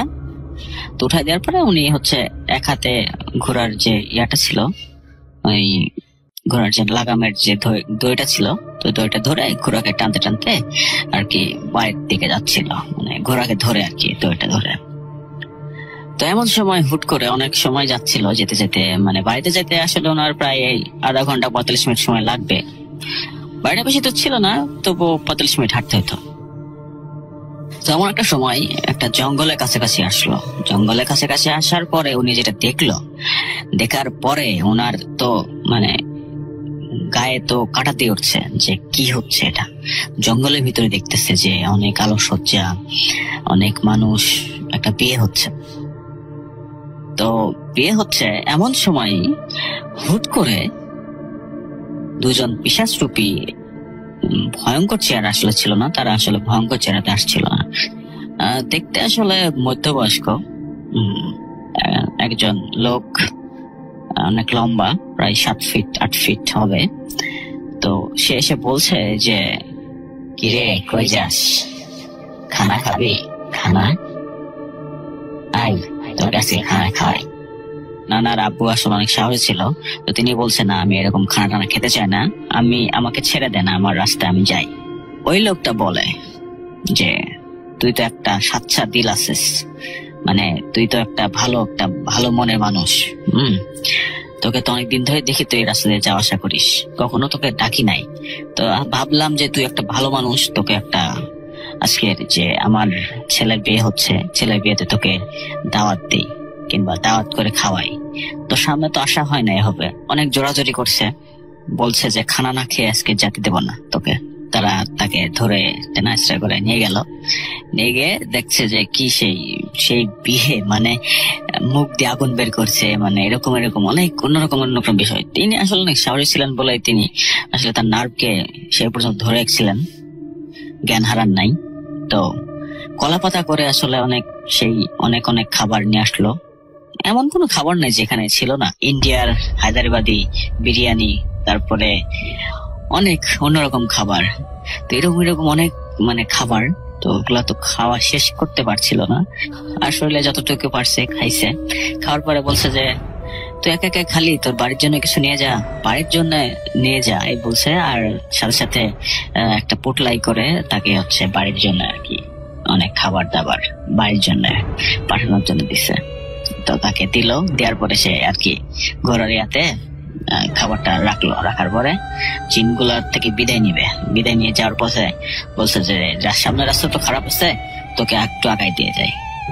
তো সামনে যেতে সামনে একটা গোরস্থান পড়ে, গোরস্থানের ঠিক সামনে আসছে আর দেখে যে তারা নাই, তারা ঠিক সামনে ছিল, চোখের পলক জাস্ট ফেলছে আর দেখে যাচ্ছে তারা অদৃশ্য। মানে কি, তো ঠিক আছে গোরস্থানটা সে পার করলো। তো গোরস্থান পার করার পরে দেখছে চলে আসছে তারা আবার। তো বলছে যে আসলে আমরা তো গোরস্থানের এখানে আমরা হচ্ছে হাঁটতে পারি না কিংবা আমরা যাইতে পারি না, এটা পবিত্র জায়গা তো সেই কারণে আর কি। তো ঠিক আছে, তারপরে আর কি যাইতে সামনে একটা শ্মশান ঘাট পড়ে, শ্মশান ঘাটের সামনে যেই গেছে তারা এসে বলছে তুই একদম পিছনে তাকাবি না, আর আশেপাশে তাকানোর দরকার নাই, তোর নাম ধরে ডাকতে পারে কিংবা তুই যে আজকে দাওয়াতটা খাইছিস, আমাদের যে শত্রুগুলো আছে তো শত্রু তোর ক্ষতি করার চেষ্টা করতে পারে, আমাদের শত্রুরা, কারণ তুই মানুষ হিসেবে তুই জিন জাতির বিয়ের দাওয়াত খাইছিস, তো এটা তোর ঠিক না। তো এই জন্য আমাদের শত্রুরা তোর ক্ষতি করতে পারে। তো আমরা আছি, ভয় নাই, তুই চল আমাদের সাথে, তুই বাড়ি পর্যন্ত তোকে আগাই দিব। তো আসলে এরকম করে যখনই যাচ্ছে, যখন শ্মশান ঘাটের মাঝখানে চলে আসছে, আর এমন সময় সেই পাশের জঙ্গল থেকে একটা গোঙানির মতো আওয়াজ, যেরকম একটা বিড়ালের সাথে যেরকম বিড়াল কান্না করলে যেরকম কান্না করে, এরকম কান্নার মাঝে মধ্যে একটা শব্দ শুনতে পাওয়া যাচ্ছে, তার নাম ধরে ডাকছে, এবং চেনা পরিচিত অনেক মানুষের বেশ ধরে আর কি ডাকতেছে। তো এরকম করে ডাকতে ডাকতে তিনি তো কর্ণপাত করেন নাই, চারিদিকে অনেক বাতাস হচ্ছিল, অনেক ঠান্ডা ঠান্ডা লাগছিল তার। তো এরকম করে অনেক কষ্টে পার করলো। পার করার পরে আর কি বাড়ির সামনে যখন চলে আসলো, তখন তারা আর কি বলে যে যা, তুই আসলে এখন সেফ আছিস, তুই আসলে এখন চলে যেতে পারিস, মানে এখন আর কি বিপদ মুক্ত। তো তিনি আর কি বাড়িতে গেল। যাওয়ার পরে তো তার বউকে বললো সব ঘটনা। তো তারপরে তিনি একটা গোসল দিয়ে আর কি ঘোড়া থেকে সব ফসলগুলো নামালো। নামানোর পরে আর কি সেই পুটলার ভিতরে দেখতেছে যে স্টিল খাবারগুলো এখনো বিদ্যমান, মানে